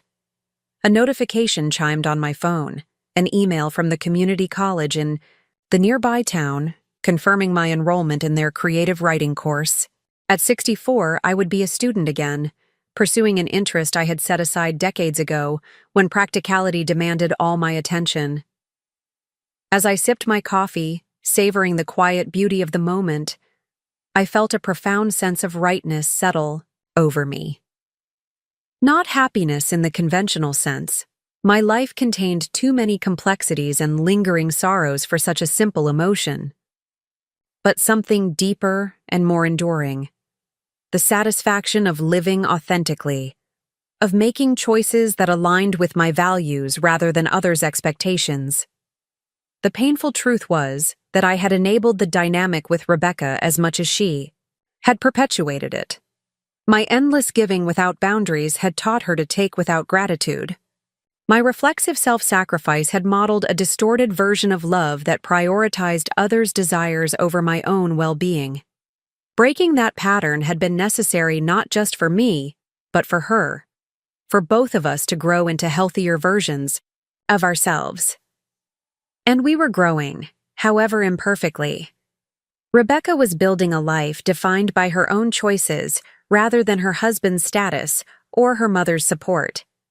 I was discovering passions and connections I had never allowed myself to explore. Even our relationship was evolving, not back to what it had been, which wouldn't have been healing for either of us, but forward into something new and potentially more genuine. The spring after my first creative writing class, I received an unexpected honor, an invitation to display my watercolors in a small gallery showcase featuring local artists. My paintings, mostly seascapes capturing the ever-changing moods of the Pacific, but also a few portraits including one of Sophia and Mason building their driftwood sculpture, would hang alongside works by established artists, including Lydia. I sent invitations to the opening reception to everyone in my now expanded circle: Harriet and her wife Grace, Jim and his adult daughter who was visiting from Seattle, my classmates from the writing workshop, and, after some consideration, Rebecca and the children. The evening of the reception arrived, crisp and clear, with a spectacular sunset that seemed designed to complement the coastal scenes hanging on the gallery walls. I wore a silk blouse in shades of blue and green that Harriet had helped me select, my silver hair loose around my shoulders rather than pulled back in the severe style I had maintained for decades. Sophia and Mason arrived first, bursting with excitement to see Grandma's famous paintings. They moved through the gallery space, with surprising maturity, studying each piece carefully, asking thoughtful questions about my process and inspiration. Rebecca arrived a half-hour later, slightly flustered from the drive, but making an effort to be present for this significant moment. She moved through the gallery slowly, spending time with each painting, her expression thoughtful. When she reached the largest piece, a rendering of the view from my deck at sunrise, the ocean stretching endlessly toward the horizon, she stood motionless for several minutes. "It's extraordinary," she said when I joined her. "Not just the technical skill, but the feeling in it.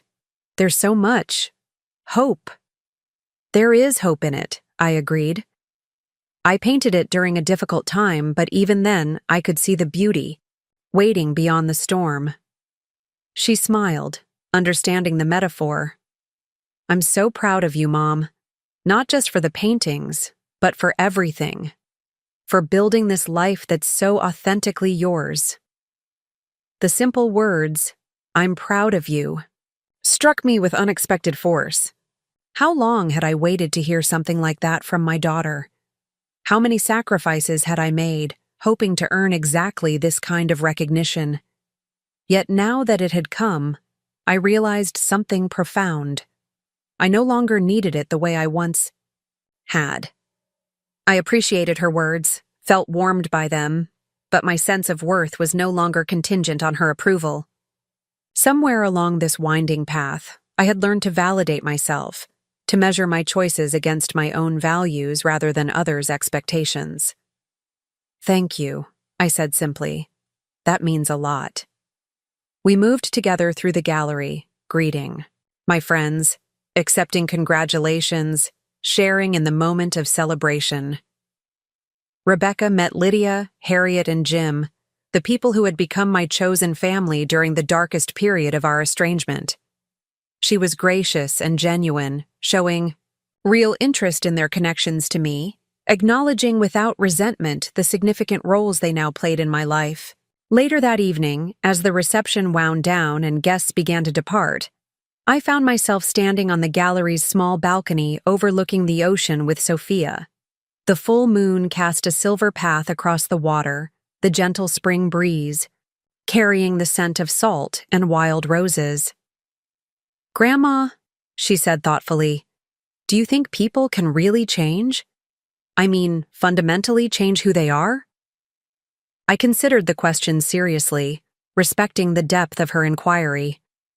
"I think we can change how we respond to the world, the choices we make, the way we treat others and ourselves. Whether that constitutes changing who we are or simply becoming more fully ourselves, that's a philosophical question I'm still exploring." She nodded, absorbing this. "Mom's different now. Not just because of the divorce or the money stuff, but deeper than that. She listens more. She asks questions instead of just telling us what to do.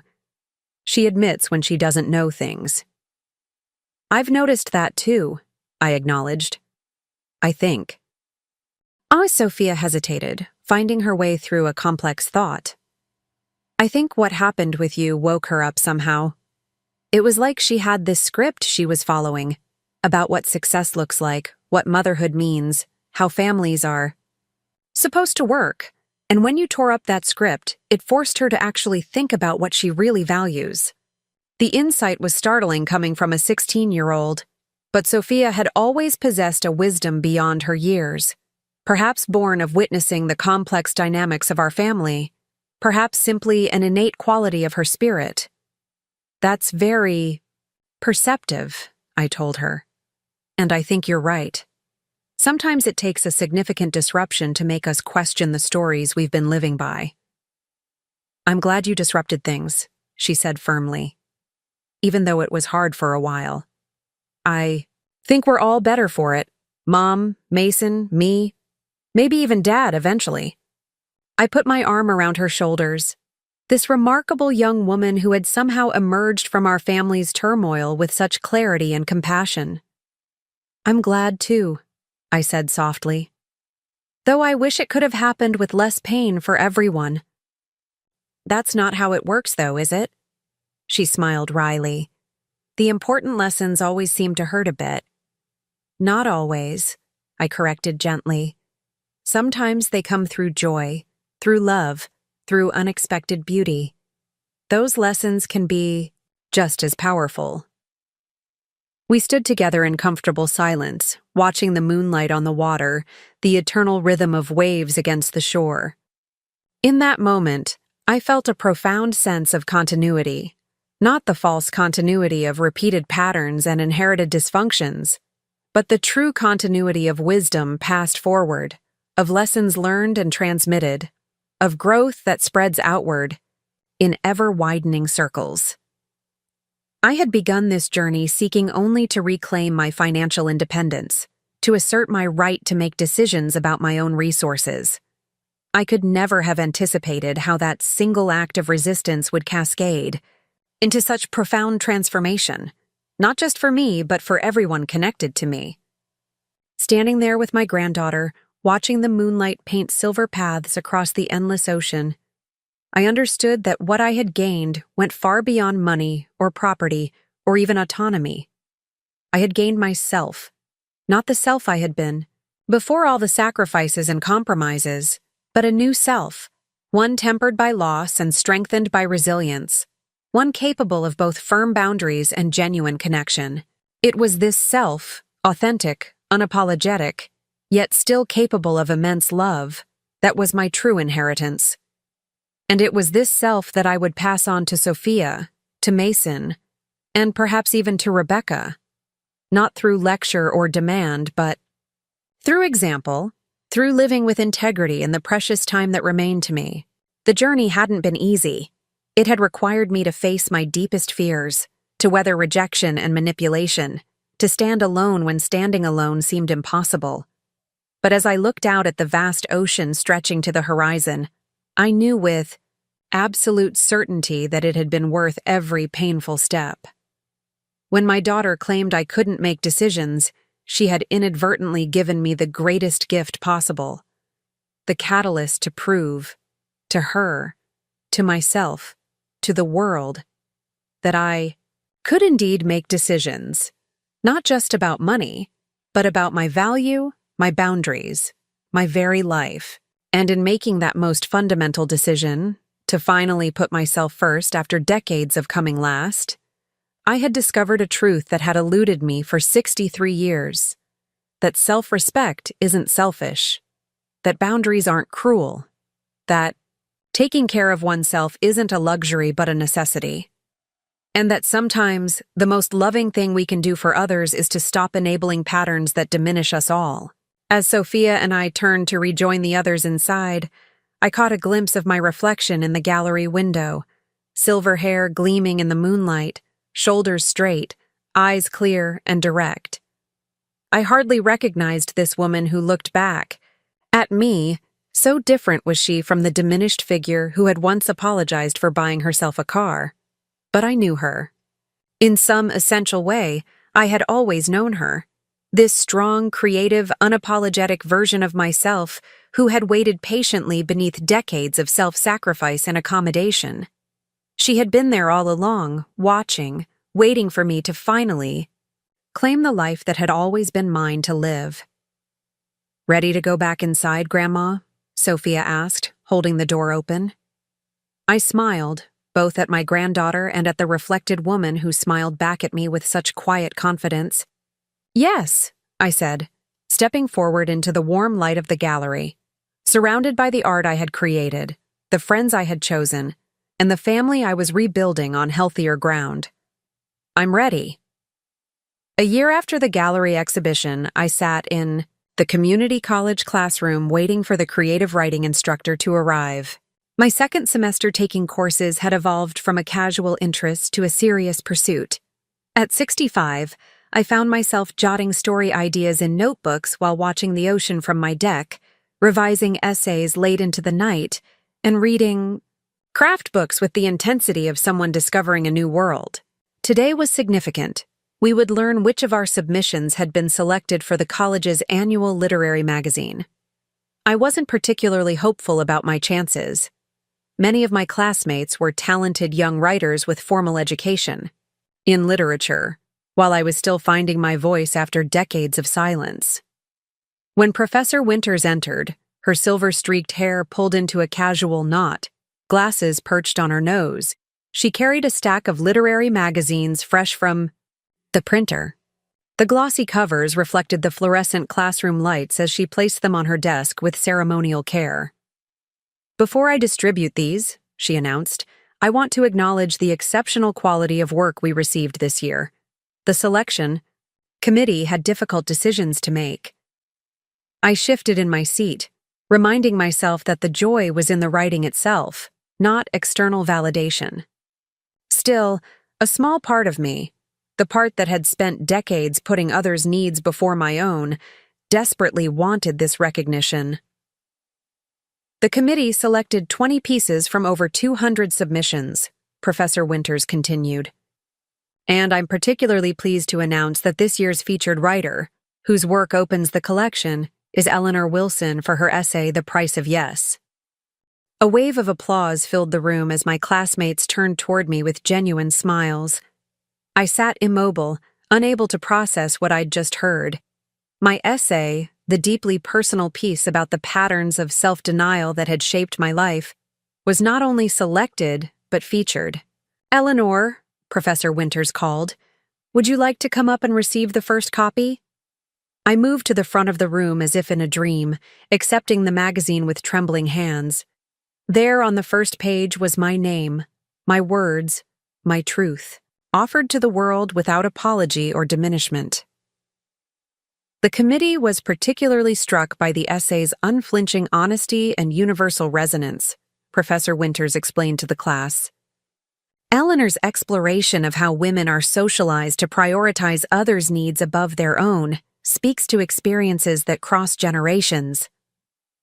As I returned to my seat, clutching the magazine, I felt a profound shift in my perception of myself. I wasn't just a mother, a grandmother, a former administrative assistant who had spent her life facilitating others' achievements. I was a writer, someone whose words had power, whose insights had value, whose voice deserved to be heard. After class, Zoe, a 22-year-old whose brilliant experimental fiction had intimidated me all semester, approached me. "Your essay made me call my mom," she admitted, twisting a lock of purple hair around her finger. I realized I've never really thought about her as someone separate from being my mother. You know, as a person with her own dreams and disappointments. We had this amazing conversation about what she wanted to do before she had me and my brothers. "That means a lot to me," I said, touched by the unexpected impact of my words. That evening, I called Rebecca to share my news. Our relationship had continued to evolve, the sharp edges of old conflicts gradually softening, though not disappearing entirely. We had established a rhythm of weekly calls and monthly visits that respected both my independence and our familial connection. "Mom, that's amazing!" she exclaimed when I told her about the literary magazine. "I want multiple copies, one for me, one for each of the kids." "I'll send them," I promised. Though I should warn you, the essay is quite personal. It discusses our past conflicts pretty directly. There was a brief pause. "I figured it might," she said finally. "That's your story to tell. I've learned a lot about respecting narratives that make me uncomfortable." This was new territory for us, the acknowledgement that my perspective on our shared history was valid even when it differed from hers, even when it portrayed her in an unflattering light. The old Rebecca would have demanded revisions, insisted on approving my words, perhaps even threatened consequences if I didn't comply with her version of events. This Rebecca was learning to sit with discomfort without trying to control it. 2 weeks later, I received an unexpected email from Dr. Williams, my therapist. "Eleanor," she wrote, "a colleague of mine teaches a psychology course at Northwestern, and she assigned your essay to her students as part of a unit on family systems and boundaries. The discussion it generated was so powerful that she's asked if you might be willing to speak to her class next month when you're in Chicago visiting the grandchildren. Your story has therapeutic value for others navigating similar dynamics." I stared at the screen, astonished. My words, the private reflections I had scribbled in notebooks during sleepless nights, were being used to help others understand psychological patterns that had taken me 6 decades to recognize. After careful consideration, I agreed to speak. When I informed Rebecca of this addition to my Chicago itinerary, she surprised me by asking if she could attend as well. "Are you sure?" I asked, concerned about her comfort level with such public discussion of our difficulties. "Not entirely," she admitted with refreshing honesty. "But I think it's important, for both of us." The day of the lecture arrived with unexpected April snow swirling against the windows of Northwestern's psychology building. I stood at the podium, heart-pounding, as Dr. Harris introduced me not as a mother or grandmother or retiree, but as a writer whose work illuminated important psychological principles about boundaries, autonomy, and intergenerational patterns. Rebecca sat in the back row, her expression a complex mixture of support and trepidation. "My journey begins in a place familiar to many women of my generation," I started, my voice steadier than I expected. "With the belief that my value was measured by what I could provide to others, especially my child." For the next hour, I shared my story without dramatics or self-pity. but with unflinching honesty. I described the decades of self-erasure, the reflexive prioritization of Rebecca's needs above my own, the moment of rebellion that came with buying myself a car, and the painful consequences that followed. I analyzed the cultural messages that had shaped my understanding of motherhood, the economic vulnerabilities that had reinforced my compliance, and the therapeutic interventions that had ultimately helped me reclaim my agency. The most difficult lesson, I concluded, was recognizing my own complicity in a dynamic that hurt us both. By never setting boundaries, by teaching my daughter that my purpose was to fulfill her needs at any cost to myself, I failed to model healthy self-regard. The most loving gift I could ultimately give her, and myself, was to break that pattern, however painful the process. The questions that followed were thoughtful and engaging. As the session wound down, a young woman raised her hand. "This question is actually for both you and your daughter, if she's willing to answer," she said, looking toward Rebecca. "How do you navigate your relationship now? What's different in how you communicate and establish boundaries?" Rebecca had not planned to speak, but after a moment's hesitation, she stood. "I'm still learning," she began, her voice slightly unsteady. "For most of my life, I operated on the assumption that my mother's purpose was to support my goals, to solve my problems, to center her life around mine. When she stopped doing that, it felt like a betrayal rather than a healthy assertion of her personhood." She paused, gathering her thoughts. "The work I've had to do, am still doing, involves recognizing her as a complete human being separate from her role in my life. It means checking my expectations, questioning my entitlement, and respecting boundaries I used to bulldoze without a second thought." A graduate student followed up. "Has this changed how you parent your own children?" Rebecca nodded, profoundly. "I'm trying to teach them what I never learned. That love doesn't mean self-erasure, that respect involves reciprocity, that healthy relationships require both people's needs to matter." As we left the classroom together, Rebecca touched my arm lightly. "That was harder than I expected," she admitted. "Hearing it all laid out like that, the patterns, the harm caused. It's one thing to discuss it privately in therapy, another to hear it analyzed in an academic setting." "Was it too much?" I asked, concerned that I had pushed our fragile reconciliation too far. She shook her head. "No. Uncomfortable, yes, but necessary. I keep thinking about how this pattern might have continued if you hadn't drawn that line in the sand. How I might have spent my whole life taking without seeing, demanding without appreciating." The next morning, I had breakfast with Sophia, now 17, and beginning to think about college applications. She had grown into a remarkable young woman, thoughtful, perceptive, and possessed of a strong moral compass. "I read your essay, Grandma," she said as we sat in a cafe near Rebecca's new home. "The one in the literary magazine." "What did you think?" I asked, curious about her perspective as both a family member and a young woman coming of age in a different era than mine. She considered the question seriously. It made me sad, but also hopeful. Like, I could see this pattern that trapped both you and Mom for so long, but also how it can be broken. How it is being broken. "I've been thinking about it a lot in terms of my own life," she continued. "About how I want to structure my relationships, my future. I don't want to fall into those same patterns, either giving too much of myself away or expecting others to sacrifice for me." "What kind of patterns do you want to create instead?" I asked.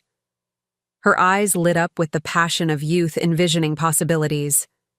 Ones based on real mutuality, where everyone gets to be a full person with their own needs and dreams, not just supporting characters in someone else's story. I reached across the table and squeezed her hand, moved by her clarity. "That's a worthy aspiration, and a challenging one." Back in Oregon, spring was transforming the coastline. Wildflowers dotted the bluffs with explosions of color, migrating. Whales passed close to shore on their northward journey, and the days stretched longer, offering extended hours of the golden light that painters cherish. I settled back into my coastal rhythm, morning beach walks, afternoons at the bookstore or in my garden, evenings devoted to writing or painting. My friendship with Jim had evolved into a comfortable partnership that respected both our independence and our desire for companionship. We maintained separate homes, but shared meals several times a week, traveled occasionally to explore other coastal communities, and provided each other with the simple gift of being seen and valued without demands or expectations. One morning, in late May, I received a call from an unfamiliar number. The woman on the line introduced herself as Andrea Chen, an editor at a small but respected publishing house that specialized in memoirs and personal essays. "I read your piece in the Coastal Literary Review," she explained. "Your voice is distinctive, honest without being bitter, insightful without being preachy. We're putting together an anthology of essays about women's journeys in the second half of life, and I'd love to include your work." I thanked her for the opportunity, still adjusting to the idea that my writing might have value beyond personal expression. Andrea continued, her voice taking on a tentative quality. "There's something else," she said, "based on the quality of your work and the themes you explore. I'm wondering if you've considered expanding these essays into a full memoir." The question caught me completely off guard. A memoir? I hadn't really thought about it. "Well, think about it now," Andrea encouraged. "There's a hunger for authentic stories about women reclaiming themselves after decades of putting others first. Your perspective, coming to this realization in your 60s rather than your 20s or 30s, offers something unique to readers grappling with similar transitions." The next day, I called Andrea back and agreed to develop a proposal for a memoir. The process would be challenging, requiring me to revisit painful episodes, to examine my own complicity in unhealthy patterns, to make peace with regrets that still occasionally surfaced despite my healing. But if my experience could illuminate the path for others, perhaps those decades of struggle would serve a purpose beyond my personal growth. As I began organizing my thoughts and existing essays into a potential book structure, I received an unexpected call from Rebecca. "Mom, I've been thinking about your writing, about the speaking you did at Northwestern," she began. "There's a women's conference in Chicago next month focused on financial independence and healthy boundaries.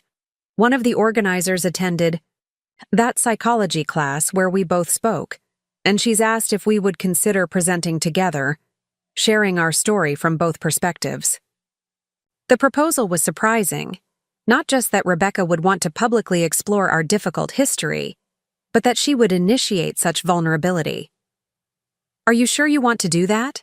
I asked. "It would mean being very open about painful parts of our relationship." "I'm nervous about it," she admitted, "but I think it's important. Most narratives about mothers and daughters are either saccharine perfect or irredeemably toxic. There aren't many honest accounts of how relationships can break and then heal into something different, something healthier for both people. "If you're comfortable with it, I am too," I told her. The conference presentation required intensive preparation, not just organizing our thoughts and experiences into a coherent narrative, but doing the emotional work of revisiting difficult terrain together. We spent hours on video calls discussing how to frame our conflict and reconciliation, negotiating which details felt too private to share, and practicing how to communicate our individual perspectives without undermining each other's truth. The process itself became a form of healing, requiring a level of honest communication we had rarely achieved in the past. We discovered blind spots in our understanding of each other, moments where our perceptions diverged dramatically, and surprising areas of alignment we had never acknowledged.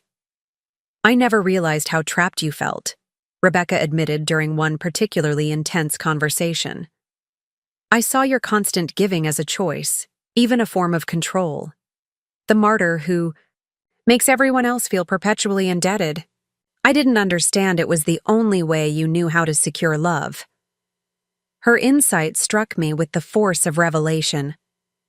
There was truth in it. My self-sacrifice had indeed been a strategy for ensuring I wouldn't be abandoned, a response to my own insecurities about my intrinsic value. And I never fully appreciated how my refusal to set boundaries affected you, I acknowledged. How it taught you to see my needs as optional, my personhood as secondary. That wasn't fair to either of us. The audience at the conference, predominantly middle-aged and older women, listened with rapt attention as we shared our story, not as a simple tale of villain and victim, but as a complex exploration of cultural conditioning, economic vulnerability, and the courage required to disrupt long-established patterns. The most important lesson for me, Rebecca told the audience during the question and answer session, was learning that love without respect isn't really love at all. I thought I loved my mother, but I didn't respect her autonomy, her right to make choices I disagreed with, her existence separate from her usefulness to me. And I had to learn that setting boundaries isn't selfish or unkind, I added. It's essential for authentic relationship. My inability to say no wasn't a gift. To my daughter, it was a model of self-erasure that harmed us both. The response was overwhelming. Women lining up to share similar struggles, tears flowing as they recognized their own experiences in our words, expressions of gratitude for articulating dynamics they had felt but couldn't name. Many were mothers and daughters who had attended together, hoping to find a path through their own conflicts. One pair particularly touched us, a woman in her 70s and her middle-aged daughter, both tearful as they approached us after the formal session ended. "We've been estranged for 3 years," the older woman explained, her voice quavering. "My daughter stopped speaking to me after I sold the family home without consulting her. She expected me to keep it for family gatherings and eventual inheritance, but I needed the money for my retirement."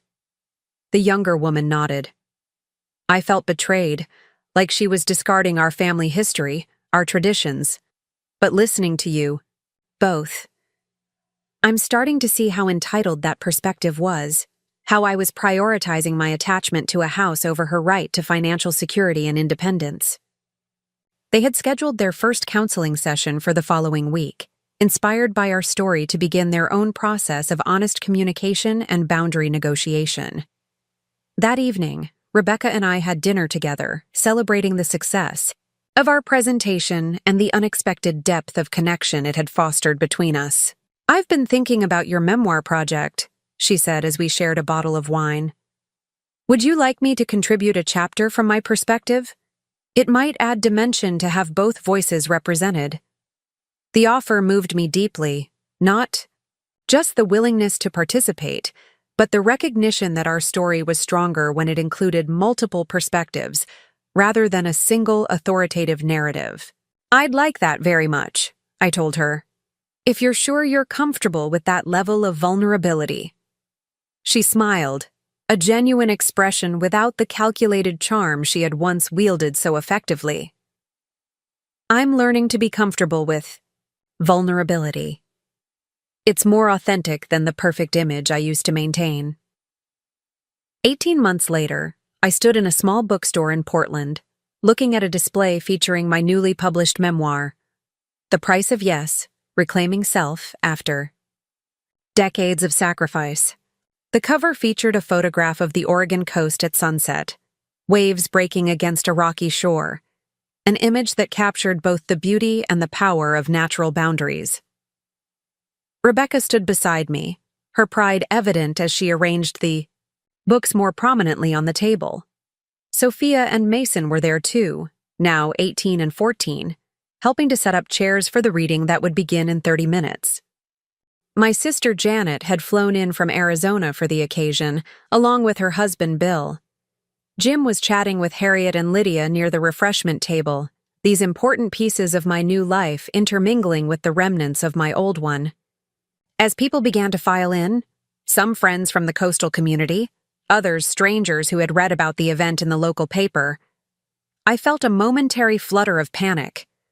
Who was I to stand before these people and speak as if my ordinary life contained wisdom worth sharing? Rebecca must have sensed my anxiety. She squeezed my hand and whispered, "Remember what you taught me? That every person's story has value? That includes yours, Mom." When the time came, I approached the podium, looking out at the faces turned expectantly toward me. Some my age, wrestling with similar transitions. Some younger, perhaps hoping to avoid the patterns I had fallen into. Some older, nodding in recognition of experiences that transcended generational differences. "Thank you all for coming," I began, my voice steady despite my nerves. The journey I describe in this book began with a simple act of self-assertion, buying a car without seeking anyone's approval. But it quickly became about something much deeper. The question of who owns a woman's life. Is it her family? Her children? The cultural expectations that shape her understanding of her role? Or is it, finally and fundamentally, her own? As I read selected passages from the memoir, I watched the audience's reactions, the nods of recognition, the occasional tears, the small smiles of connection. In the back row, Rebecca sat with Sophia's hand clasped in hers, both of them listening intently despite having heard these stories many times during the writing process. When I finished reading and opened the floor for questions, a woman in her 50s raised her hand first. "I'm struggling with this exact issue right now," she admitted. "My adult children expect me to continue providing financial support even though I'm nearing retirement age. When I try to set boundaries, they accuse me of being selfish or uncaring. How did you find the courage to stand firm when the emotional manipulation was at its worst?" I considered her question carefully, aware that many in the room might be wrestling with similar challenges. The hardest part, I acknowledged, wasn't making the initial decision to stop the financial support. It was withstanding the aftermath, the accusations, the attempts to make me question my own judgment, the threatened loss of relationship with my grandchildren. What helped me most was having a clear understanding of my own worth, separate from my role as a provider. I glanced at Rebecca, who nodded encouragingly. I also had to accept that standing firm might mean losing relationships I valued deeply. That was terrifying. But I ultimately realized that any relationship contingent on my self-erasure wasn't truly nurturing me anyway. The question and answer session continued for nearly an hour, the conversation expanding beyond my specific experience to explore broader issues of women's autonomy, financial independence, and the cultural scripts that make boundary setting so difficult, particularly for mothers. As the event wound down and people lined up to have their books signed, I felt a profound sense of completion, not of my journey, which continued to evolve in unexpected ways, but of the particular chapter that had begun with that fraught phone call about my car purchase. The pain and conflict of that period had been transformed into something useful, something that might ease another woman's path toward self-reclamation. Rebecca approached as I signed the last book, placing an arm around my shoulders. "Proud of you," she said simply. "Proud of us," I corrected her. This healing has been a shared achievement. Later that night, back at the hotel where I was staying during my Portland visit, I stood at the window looking out at the city lights. At 67, I had finally learned what had eluded me for most of my life, that my value did not lie in what I could provide to others, but in my inherent worth as a person. That true love required respect, not just affection. That boundaries were not barriers to connection, but essential foundations for it. The road to this understanding had been longer and more painful than I would have chosen. But standing there, reflecting on all that had transpired since that pivotal moment of rebellion, I felt no regret for the difficult path I had walked. It had led me here, to authenticity, to self-respect, to relationships built on mutual care rather than one-sided sacrifice. When my daughter claimed I couldn't make decisions, she had inadvertently given me the push I needed to make the most important decision of my life, to finally, belatedly, prioritize my own well-being. In doing so, I had not only reclaimed myself, but had modeled for my daughter, my grandchildren, and now for readers of my memoir, that it is never too late to assert one's worth and right to self-determination. The journey continued, with challenges and setbacks still to come. But I faced the future with a hard-won confidence that whatever arose, I would meet it as a whole person. Not just someone's mother or grandmother or supporter, but as Eleanor Wilson, a woman who had finally learned the priceless value of saying no when necessary so that her yes could be freely and joyfully given. Up next, you've got 2 more standout stories right on your screen. If this one hit the mark, you won't want to pass these up. Just click and check them out.